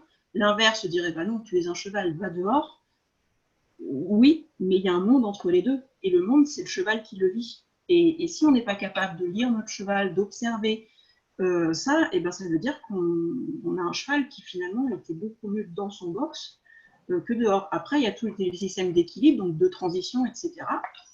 Et puis, il faut aussi accepter que ben, peut-être notre cheval, même si on avait voulu lui rendre une super vie de cheval, et ben, finalement, sa super vie de cheval, pour la fin de ses jours, c'est dans son box. Voilà. On parle aussi dans ce que tu exprimes, là, Cécile, si je peux rebondir. Il y a la notion d'anthropomorphisme, mais il y a aussi la notion de croyance.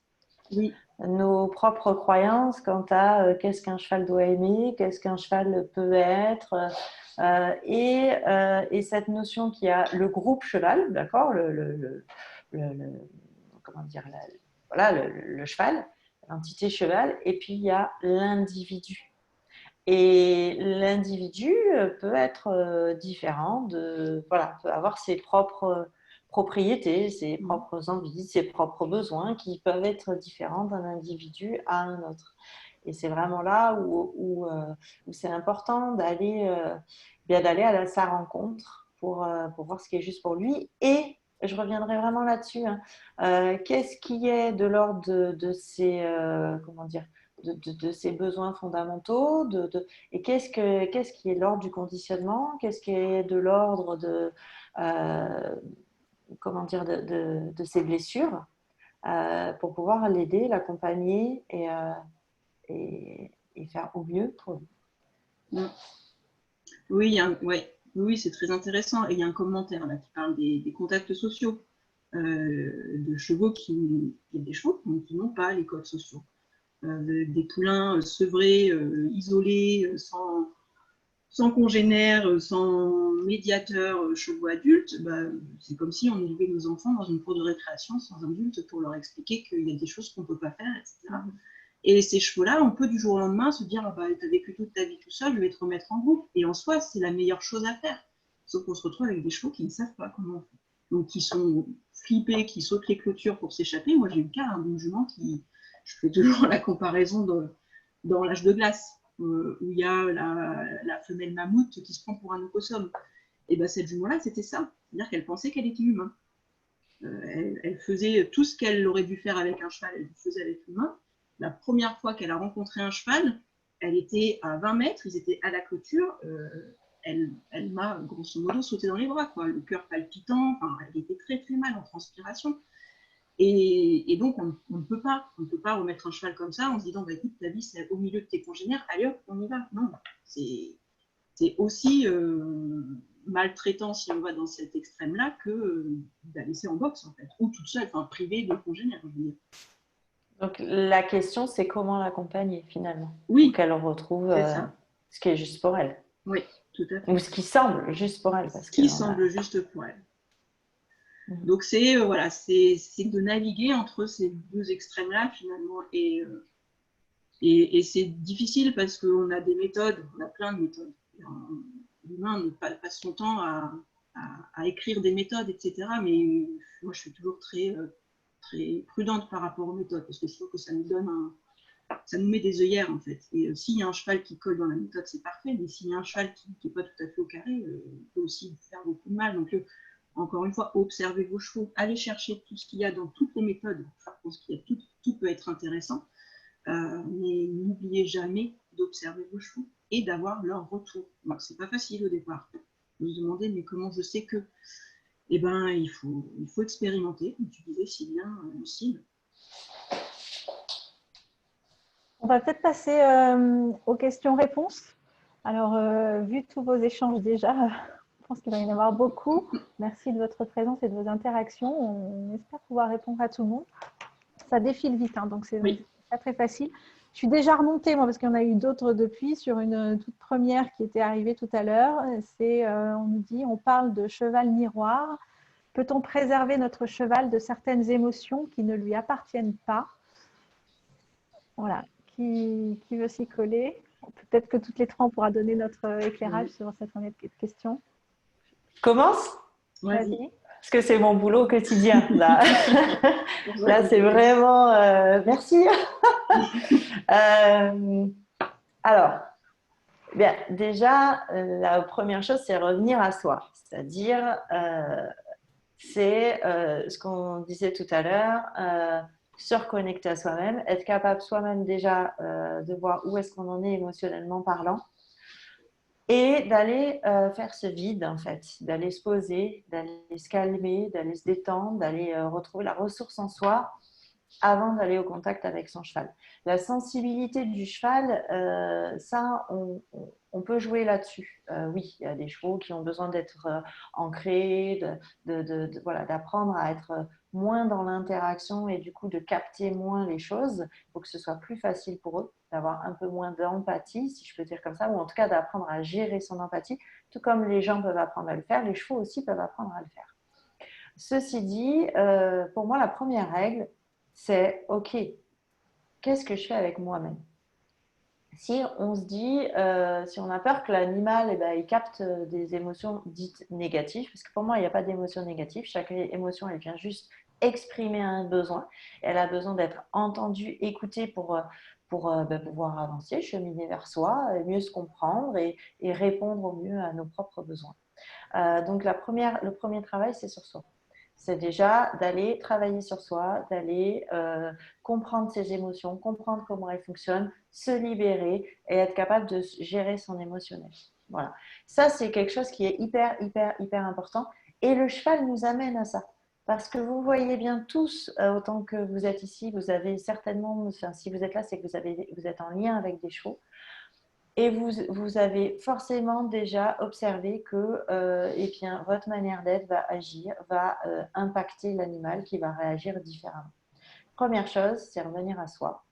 Et il y a des méthodes de relaxation, de détente, il y a des méthodes de gestion d'émotions qui vont vous permettre d'être le mieux possible par rapport au cheval. Ensuite, il y a une deuxième chose, c'est de donner les outils au cheval pour mieux être en capacité de recevoir les émotions de l'humain en général. Et en fait, je dirais que la priorité, c'est un cheval qui soit bien dans sa peau, quoi. C'est un cheval auquel on respecte ses besoins.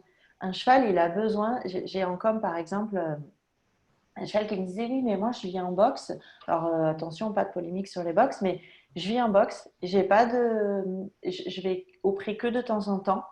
J'ai des fers et qui ne m'aident pas à m'ancrer, à me connecter à la terre et à pouvoir me décharger. Donc j'ai un contact qui est pas évident. Et en plus, j'ai pas de lien social. Donc je peux pas aller me ressourcer avec les autres chevaux. Et ben en fait, ce cheval-là, il était en difficulté parce qu'il n'arrivait pas à se ressourcer lui-même. Donc, capter l'énergie en plus extérieure, c'était trop compliqué pour lui.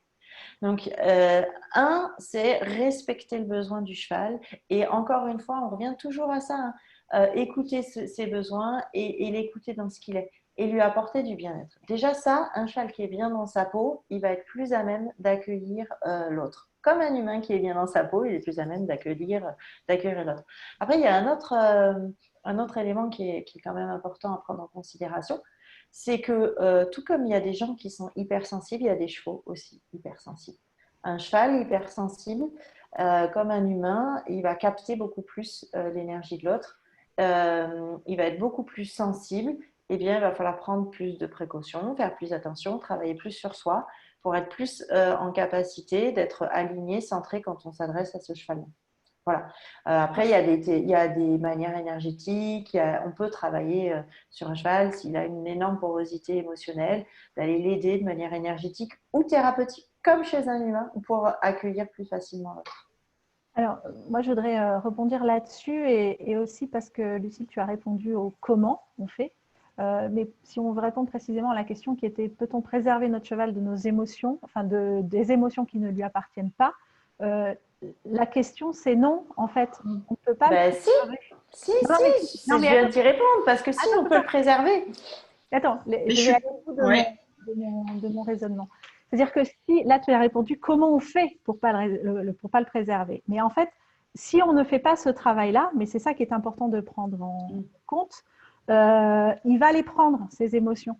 C'est-à-dire que, mais c'est pareil dans notre quotidien, quand on rentre chez nous le soir fatigué, énervé, on va envoyer nos propres émotions sur nos congénères, sur nos maris, nos enfants, etc. D'entrée de jeu, oui, le cheval va les capter, va les recevoir, va en faire ce qu'il va pouvoir de ses émotions. Et toi, tu amènes la réponse, où je te rejoins complètement, Lucille, hein, je ne contredis pas du tout, mais le cheval les reçoit et bien qu'elles ne lui appartiennent pas. Donc ce travail que tu proposes, il est essentiel parce qu'on n'a pas le droit d'imposer nos propres émotions à un autre être vivant qui va faire ce qu'il va vouloir pour s'en dépatouiller derrière. Alors, juste pour le on n'a pas le droit, je dis si on a le droit parce qu'en fait on est en permanence là-dedans. C'est-à-dire que dans notre relation avec l'autre, avec soi, on est en permanence, alors, pour une hypersensible que je suis, dans l'émotion. Mais pardon, par contre, pas le mot on n'a pas le droit. voilà. Pardon, je Voilà. reprends.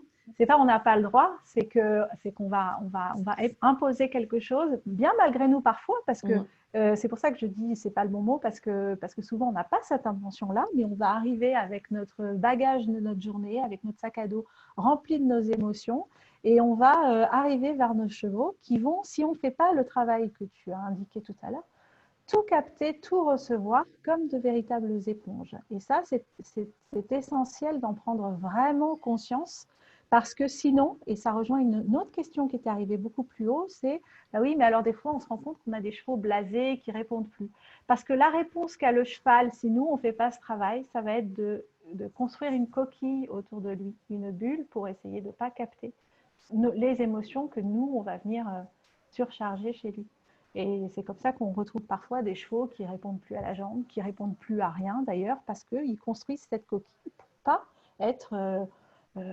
que nous, on se décharge de tout ce qu'on arrive. Oui, il y a aussi les lois de l'apprentissage qui rentrent en compte beaucoup dans un cheval qui devient blasé. Un cheval, il peut devenir blasé à la jambe parce que ça fait des années, ou même des mois, ou même des jours qu'il est titillé avec les jambes et qu'il n'y a vraiment pas un message clair, en fait. Donc lui, il a tout intérêt à négliger ce message-là plutôt qu'à dépenser de l'énergie, à essayer de trouver une réponse à ça. Je voudrais juste rebondir sur… je ne suis pas tout à fait d'accord, ou alors je n'ai pas complètement compris votre raisonnement, mais je pense qu'il faut faire attention avec nos émotions. On est animé en permanence par des émotions. On ne peut pas lutter contre. Je pense que la priorité, c'est d'en être conscient et d'être capable de les définir. C'est-à-dire, est-ce que je suis capable de percevoir que, putain, ouais, aujourd'hui c'est dur, quoi. Je suis en colère, je suis triste, je suis ce que vous voulez. Le cheval, je pense qu'il est capable de nous accueillir avec nos émotions. Il faut juste faire attention à ce qu'on en fait.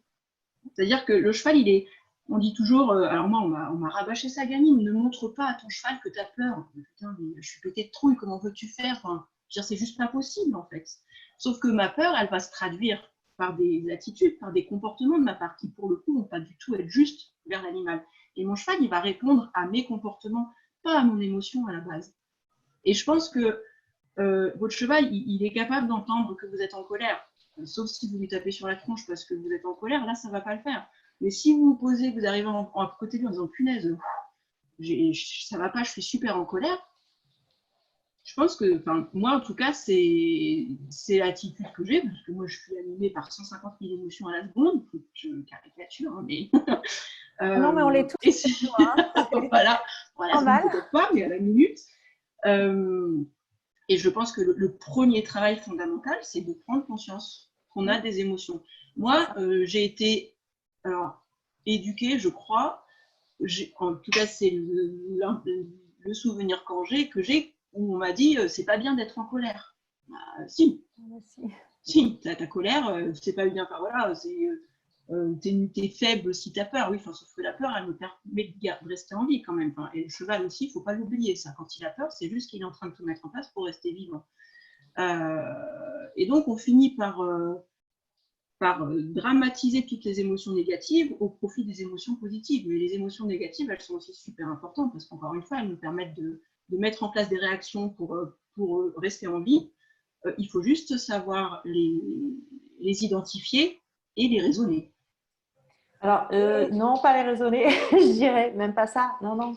Enfin, les raisonner. Les raisonner, les canaliser, je vois. Eh ben, en fait, même pas, c'est pas les canaliser justement, et j'ai bien dit accueillir ses émotions. Voilà, je voulais bien dire, si je me suis mal exprimée, à aucun moment pour moi, accueillir une émotion, c'est aller en guerre contre elle. Parce qu'une émotion, depuis le début, hein, c'est bien ce qui est exprimé, une émotion, elle exprime un besoin. Donc, qu'est-ce qui est important? C'est d'aller écouter cette émotion et de revenir aux besoins qu'elle exprime. Okay. Donc, l'idée, c'est pas d'aller contre une émotion, loin de là. C'est de faire, comme tu l'as très très bien expliqué, un état des lieux, parce que ça c'est une nécessité, c'est un one. Et comme ça a été exprimé au début, il y en a qui l'ont mis aussi en commentaire, cet état des lieux, eh bien ça passe par le corps, parce qu'en fait c'est le corps qui traduit une émotion. Donc être capable d'écouter son corps, de ressentir comment on est dans son corps, de capter une émotion. L'émotion elle n'est ni bien ni mauvaise.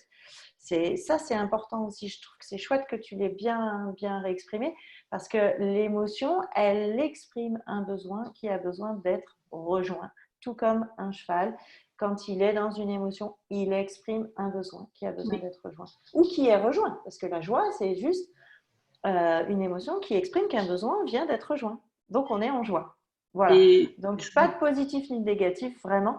Et par contre, l'idée c'est simplement d'être capable de faire… Vous avez vu, là, on a fait peut-être 1 ou 2 minutes où on s'est posé. Ça a permis déjà, je pense que certains ont pu sentir comme on pose les choses. C'est des exercices qui prennent peu de temps, qui sont à faire régulièrement et qui permettent simplement qu'on soit plus à l'écoute de l'autre et plus dans la réceptivité quand on va vers l'autre et moins débordé par nos émotions qui nous envahissent. Voilà, Mais juste. on est bien d'accord et peut-être que j'ai pas été assez claire ou j'ai pas été assez loin dans mon explication, c'est que bien évidemment, les chevaux peuvent les accueillir et s'ils les accueillent, l'idée, c'est pas qu'on les renie parce que comme tu le dis très bien, si elles arrivent, ces émotions, c'est qu'on les a et qu'il faut savoir les observer et prendre conscience de ce pourquoi elles sont là.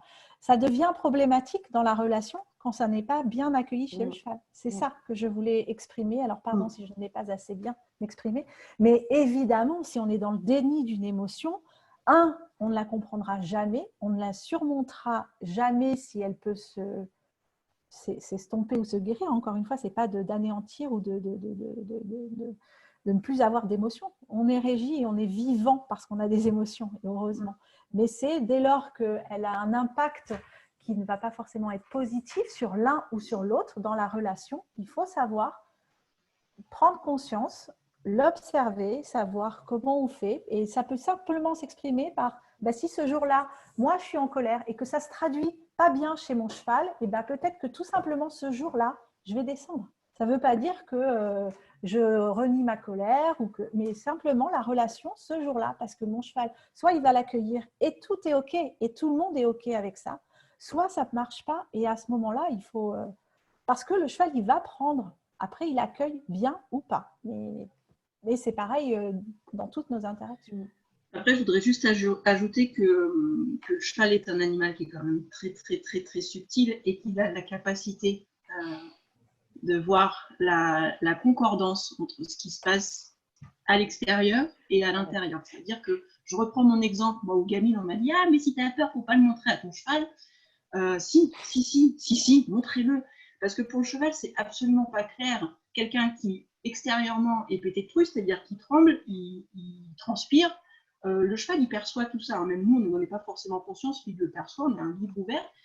Je dis des bêtises. Qui extérieurement montre des gestes très déterminés, très sûrs de lui, et qui intérieurement a le cœur à fond, qui bat à fond, etc. Ça, pour le cheval, c'est juste pas possible, quoi. C'est très insécurisant. C'est ce qu'on appelle la congruence, en fait, ce qui va extérieurement et intérieurement. Entre autres, ils sont très subtils par rapport à ça. Ils ont une capacité à reconnaître les humains qui les entourent, entre autres. Il y a eu des études par rapport à ça. Ils sont capables de reconnaître des vrais jumeaux sur photo. Moi, j'ai des neveux qui sont des vrais jumeaux. Si je ne les vois pas régulièrement, je suis infoutu de les reconnaître.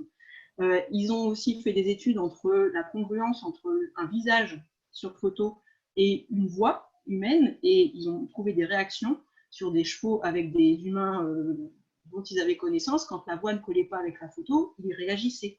Donc, ils ont cette capacité à tout décortiquer. Et en fait, tout ce qu'il faut, c'est qu'on soit aligné, quoi.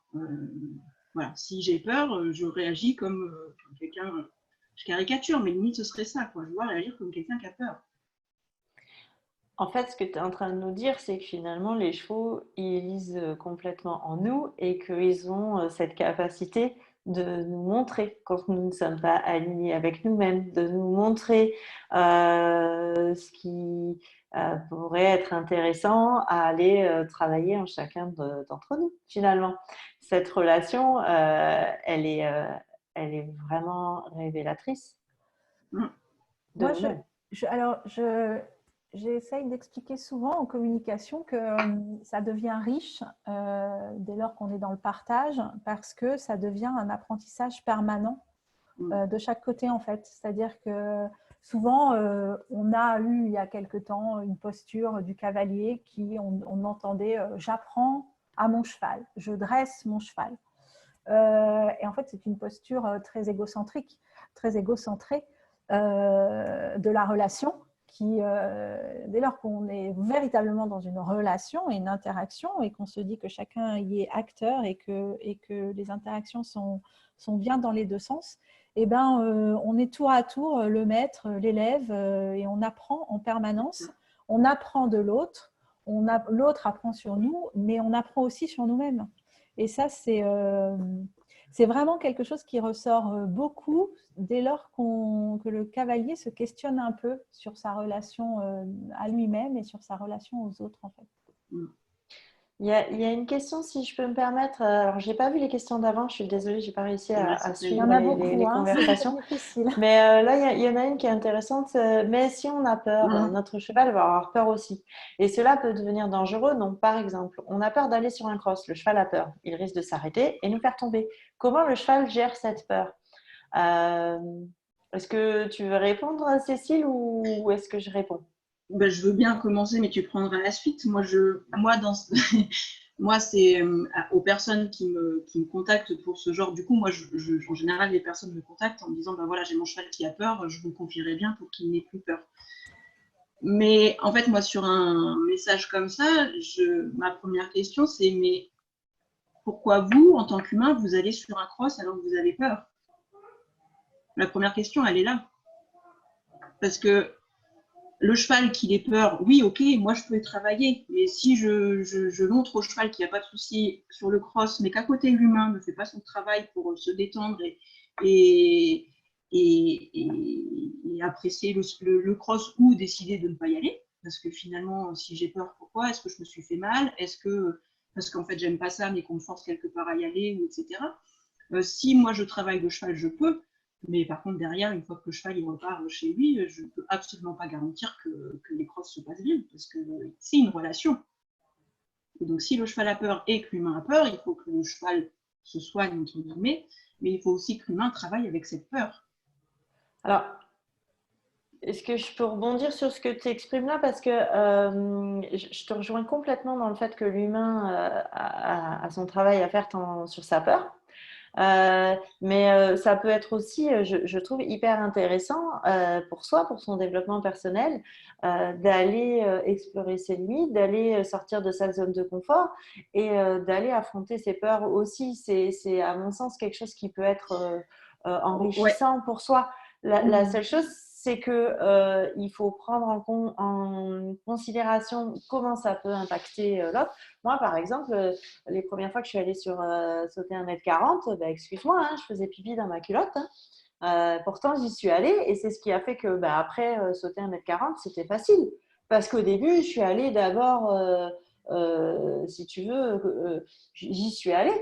Par contre, si je vais sauter 1,40 m et que j'ai peur, eh bien, disons que d'abord, c'est à quel si je dois, tu vois, mettre une échelle de peur, est-ce que je suis de 0 à 5, est-ce que je suis à 1, 2, 3, 4 ou 5? C'est-à-dire que comme on va aller travailler le cheval, et bien là, ça va dire qu'on va commencer par la peur, enfin, on va essayer de rester dans des échelles de peur qui sont faibles pour pouvoir avancer progressivement avec sa peur, l'amadouer et progresser. Si on est dans une échelle de peur à 4, non, on ne va pas aller sur un cross ou sur 140. On en revient à notre première thématique qu'on voulait aborder au départ, hein, Voilà. sur Ouais, l'habituation ou la sensibilisation. Mais oui, c'est alors, pour ça que moi, je reviens là-dessus. Parce non, mais que moi, du coup, je suis d'accord avec toi, si tu veux. et Sauf que d'aller quand gérer tu... sa peur. Et après, d'apprendre à gérer sa peur. Il y a ce Oui, travail-là qui est important. Et je veux juste finir, excuse-moi, c'est après, je te ouais. redonne la parole. Et ensuite, eh bien, si on va, qu'on a une peur, aller de l'échelle à 1, 2, qu'on a une petite appréhension, vaut mieux bien connaître son cheval. Vaut mieux que son cheval soit quand même en confiance avec nous.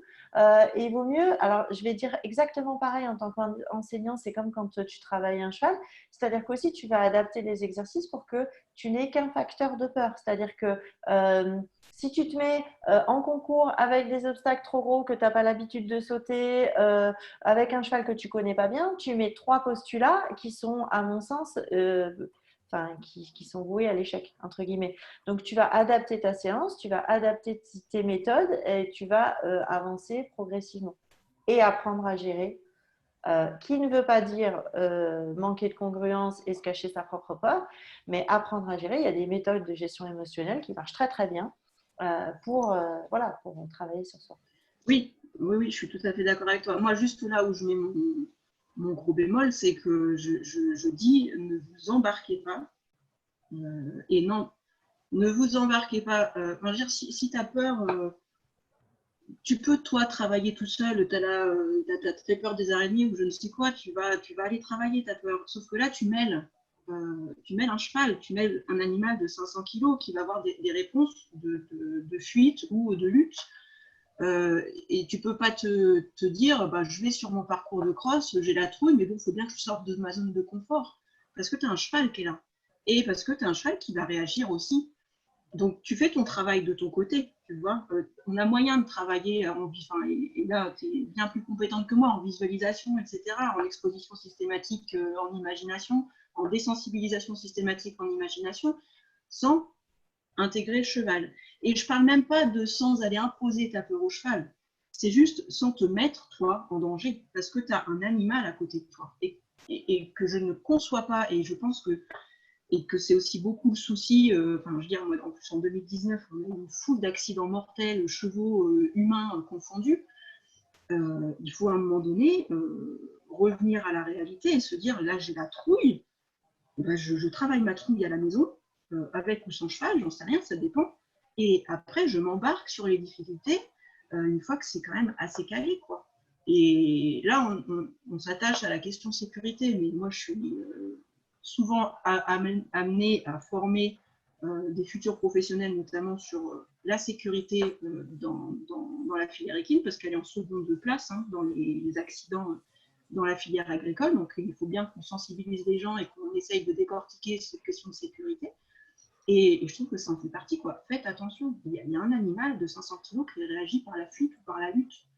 Alors, donc, moi, j'ai envie de rebondir sur ce que tu viens de dire par rapport à la notion de notre responsabilité dans une interaction et dans une interaction.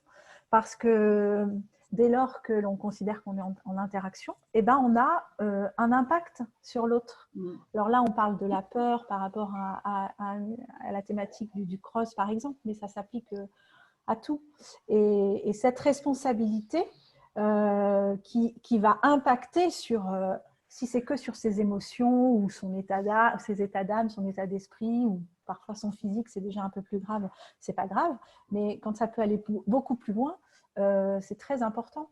Donc l'idée de considérer, et c'est pour ça qu'on en revient encore et toujours à la même chose, c'est de considérer qu'il faut sortir de son soi et de ne pas être seul dans une relation, parce qu'on a un impact fort sur l'autre tout le temps, en permanence. Et donc, bien se connaître soi, bien connaître l'autre, c'est la base évidente pour, encore une fois, que ça fonctionne. Mais je crois qu'on l'a dit et redit, mais au fil des exemples qu'on va donner, ça ressort encore et toujours. Et d'ailleurs, quelqu'un nous le fait remarquer. Et voilà. Lucie, tu voulais ajouter quelque chose, non? Non, super. Mais c'est super. Ouais, non, mais c'est super intéressant. Voilà, je pense que encore une fois, avec des approches différentes, en fait, on se rejoint complètement dans notre approche et voilà, dans le besoin de venir déjà se comprendre soi et pour aller vers l'autre et dans la compréhension de l'animal. Voilà. Je crois peut-être que, alors on n'a peut-être pas répondu aux questions de tout le monde, mais on voit à quel point c'est compliqué, c'était riche surtout et dense. Effectivement, certains voudront peut-être questionner sur des thématiques plus particulières et plus personnelles peut-être, mais je ne sais pas ce que vous en pensez les filles, on peut peut-être clore ce temps d'échange. Oui, je crois qu'on vient de faire. Voilà, on arrive aux 2 heures d'échange. Je vous remercie déjà parce que vous êtes quasiment tous restés pendant ces 2 heures. Je trouve que c'était 2 heures quand même intenses. Donc merci vraiment. Il y a eu énormément d'échanges sur le chat. Voilà, moi personnellement, j'ai essayé aussi de regarder, mais j'ai pas tout suivi. Mais j'ai trouvé ça génial qu'il y ait cette participation parce que l'idée, c'était aussi voilà, qu'il y ait une émulation qui se crée. Et vous l'avez fait au travers du chat. Vraiment, il y a eu plein de belles choses qui ont été exprimées. Donc voilà, merci pour tout ça. On a juste une dernière question. Allez, après, ok. Demande, non, mais c'est juste, c'est plus logistique. Quelqu'un qui nous demande si il nous autorise à faire un article sur ce qui vient de se passer. Oui, avec grand Alors, plaisir. pour ma part, pas plaisir. de problème. Juste de prendre contact avec moi, nous, voilà, pour qu'on puisse voilà, éventuellement répondre à des questions, valider, voilà, en discuter ensemble. Mais Après, oui. on a des questions de à quand la prochaine conférence.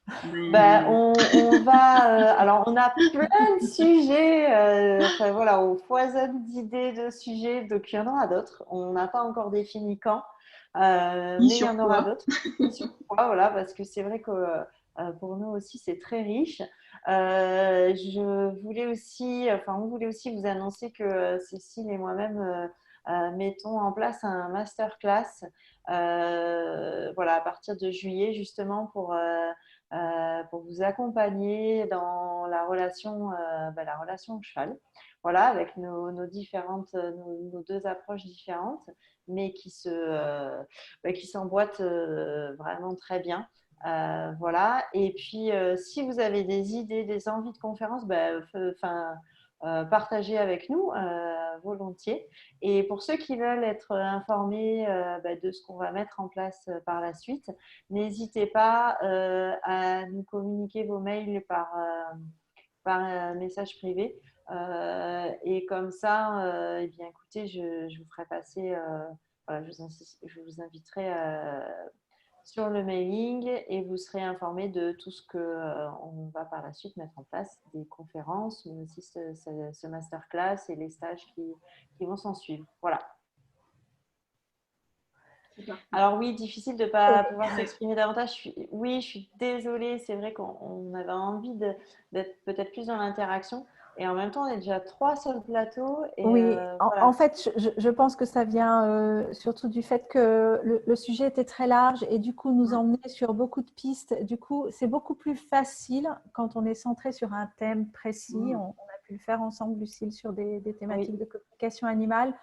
Et quand le thème est beaucoup plus cadré, c'est plus facile de répondre parce que là en fait, vos questions qui arrivaient parfois, voilà, pour pouvoir faire en sorte que ce soit beaucoup plus participatif, il faut qu'on arrive à les réorganiser. Et là, effectivement, sur un sujet très très large, c'était parfois pas très facile, mais on retient la proposition qui nous est faite pour améliorer ça la prochaine fois. Alors, Marika qui nous dit Ouais, d'autres formats innovants à savoir. Eh bien, écoute, Marika, on est… On note.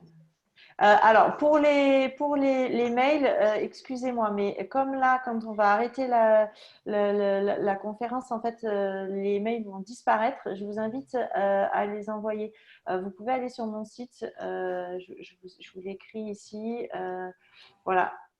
Vous pouvez aller sur mon site et vous vous inscrivez directement sur mon site ou les envoyer en MP pour qu'on puisse voilà, avoir le temps de les noter. Voilà. Mais sinon, allez sur mon site, vous cliquez inscription mailing ou contact, vous inscrivez votre mail et vous serez sur la liste de diffusion.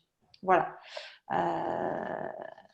Voilà. En tout cas, j'espère que vous avez profité. Et pour ceux qui ont des idées, des envies, revenez vers nous. N'hésitez surtout pas. On est, Cécile, voilà, on est très ouverte. Oui, notre idée, c'est de s'adapter surtout à vos questions et vos demandes. Donc, il ne faut pas hésiter à nous les communiquer. Après, on ne garantit pas. Voilà. On reste humaine. Donc, on ne répondra pas à toutes, mais on essaiera après d'organiser, je pense, des conférences qui permettent de regrouper justement ces différentes questions. On va les regrouper par thème, je pense. C'est un petit peu l'idée. Et merci Marika d'être passée par Framapad et d'avoir pris des notes. C'était une super idée de ta part. Merci beaucoup. Donc, elle a mis le lien pour ceux qui sont encore présents, parce qu'il y en a beaucoup qui sont déjà partis. Mais voilà, vous avez… Sachez aussi que la conférence sera mise en ligne sur YouTube, donc vous pourrez la revisionner. Voilà. Juste le temps de régler les aspects techniques encore pour ma part. Et voilà, vous aurez accès. Bon, et écoutez, voilà, je crois que c'est le moment de conclure. Ça se termine. Merci, merci à vous deux, Lucille et Cécile, d'avoir partagé ce moment. Et merci à vous tous qui nous avez suivis. C'était un grand merci. Pour moi, c'était un réel plaisir, un beau moment de partage. Bon, très bien. Merci. Et merci Lucille et Frédéric du coup, de m'avoir accompagnée. Merci à toi. Allez, merci tout le monde. Et pour cette fin de conférence, allez, on peut faire… Est-ce que vous seriez d'accord pour faire 2 minutes d'ouverture du cœur Et voilà, qu'on finisse cette conférence dans l'amour. Eh ben, j'ai envie de dire que ceux qui n'ont pas envie, eh ben, tant pis pour eux, non? Allez, un petit, voilà, 2 minutes. Ferme les yeux. On peut fermer les yeux. Tu me guides? Si tu veux. Allez. Et, simplement, c'est simple, hein, allez dans votre cœur. Et déjà, donnez-vous à vous en premier, tout votre amour. Comme si vous aviez une déclaration d'amour à vous faire. Voilà, vous êtes votre être le plus cher. Alors chérissez-vous. Apportez-vous cet amour qui transcende, qui transporte. Ressentez par votre inspire et votre expire cet amour qui circule en vous. Et puis je vous invite à transmettre cet amour à toutes les personnes qui ont participé à cette conférence. Comme une belle déclaration, des millions de roses, des cœurs, une énergie débordante d'amour. Vous pouvez à chaque inspire inspirer l'énergie qui est transmise dans ce groupe et à chaque expire envoyer cette énergie d'amour. Puis je vous invite à faire cela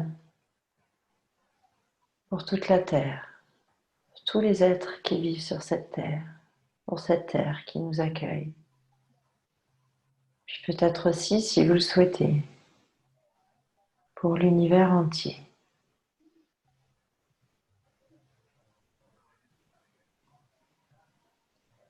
Puis, plus particulièrement, pour tous ces chevaux qui ont pris ce chemin pour nous accompagner, pour cheminer avec nous. Mais aussi pour tous ces chevaux sauvages qui beaucoup sont mis à mal aujourd'hui. Pour cette soif de liberté qu'ils nous apportent. Merci à vous, merci à eux, merci à toutes et tous. Voilà, je vous invite à ouvrir vos yeux, revenir parmi nous. Et un grand, grand, grand merci pour cet instant. Merci. Merci à toi, Lucie. Merci. Merci. Et je clôture cette Ça réunion. marche. Allez, à bientôt tout le monde. À bientôt. Bonne fin de journée, prenez soin de vous. Merci.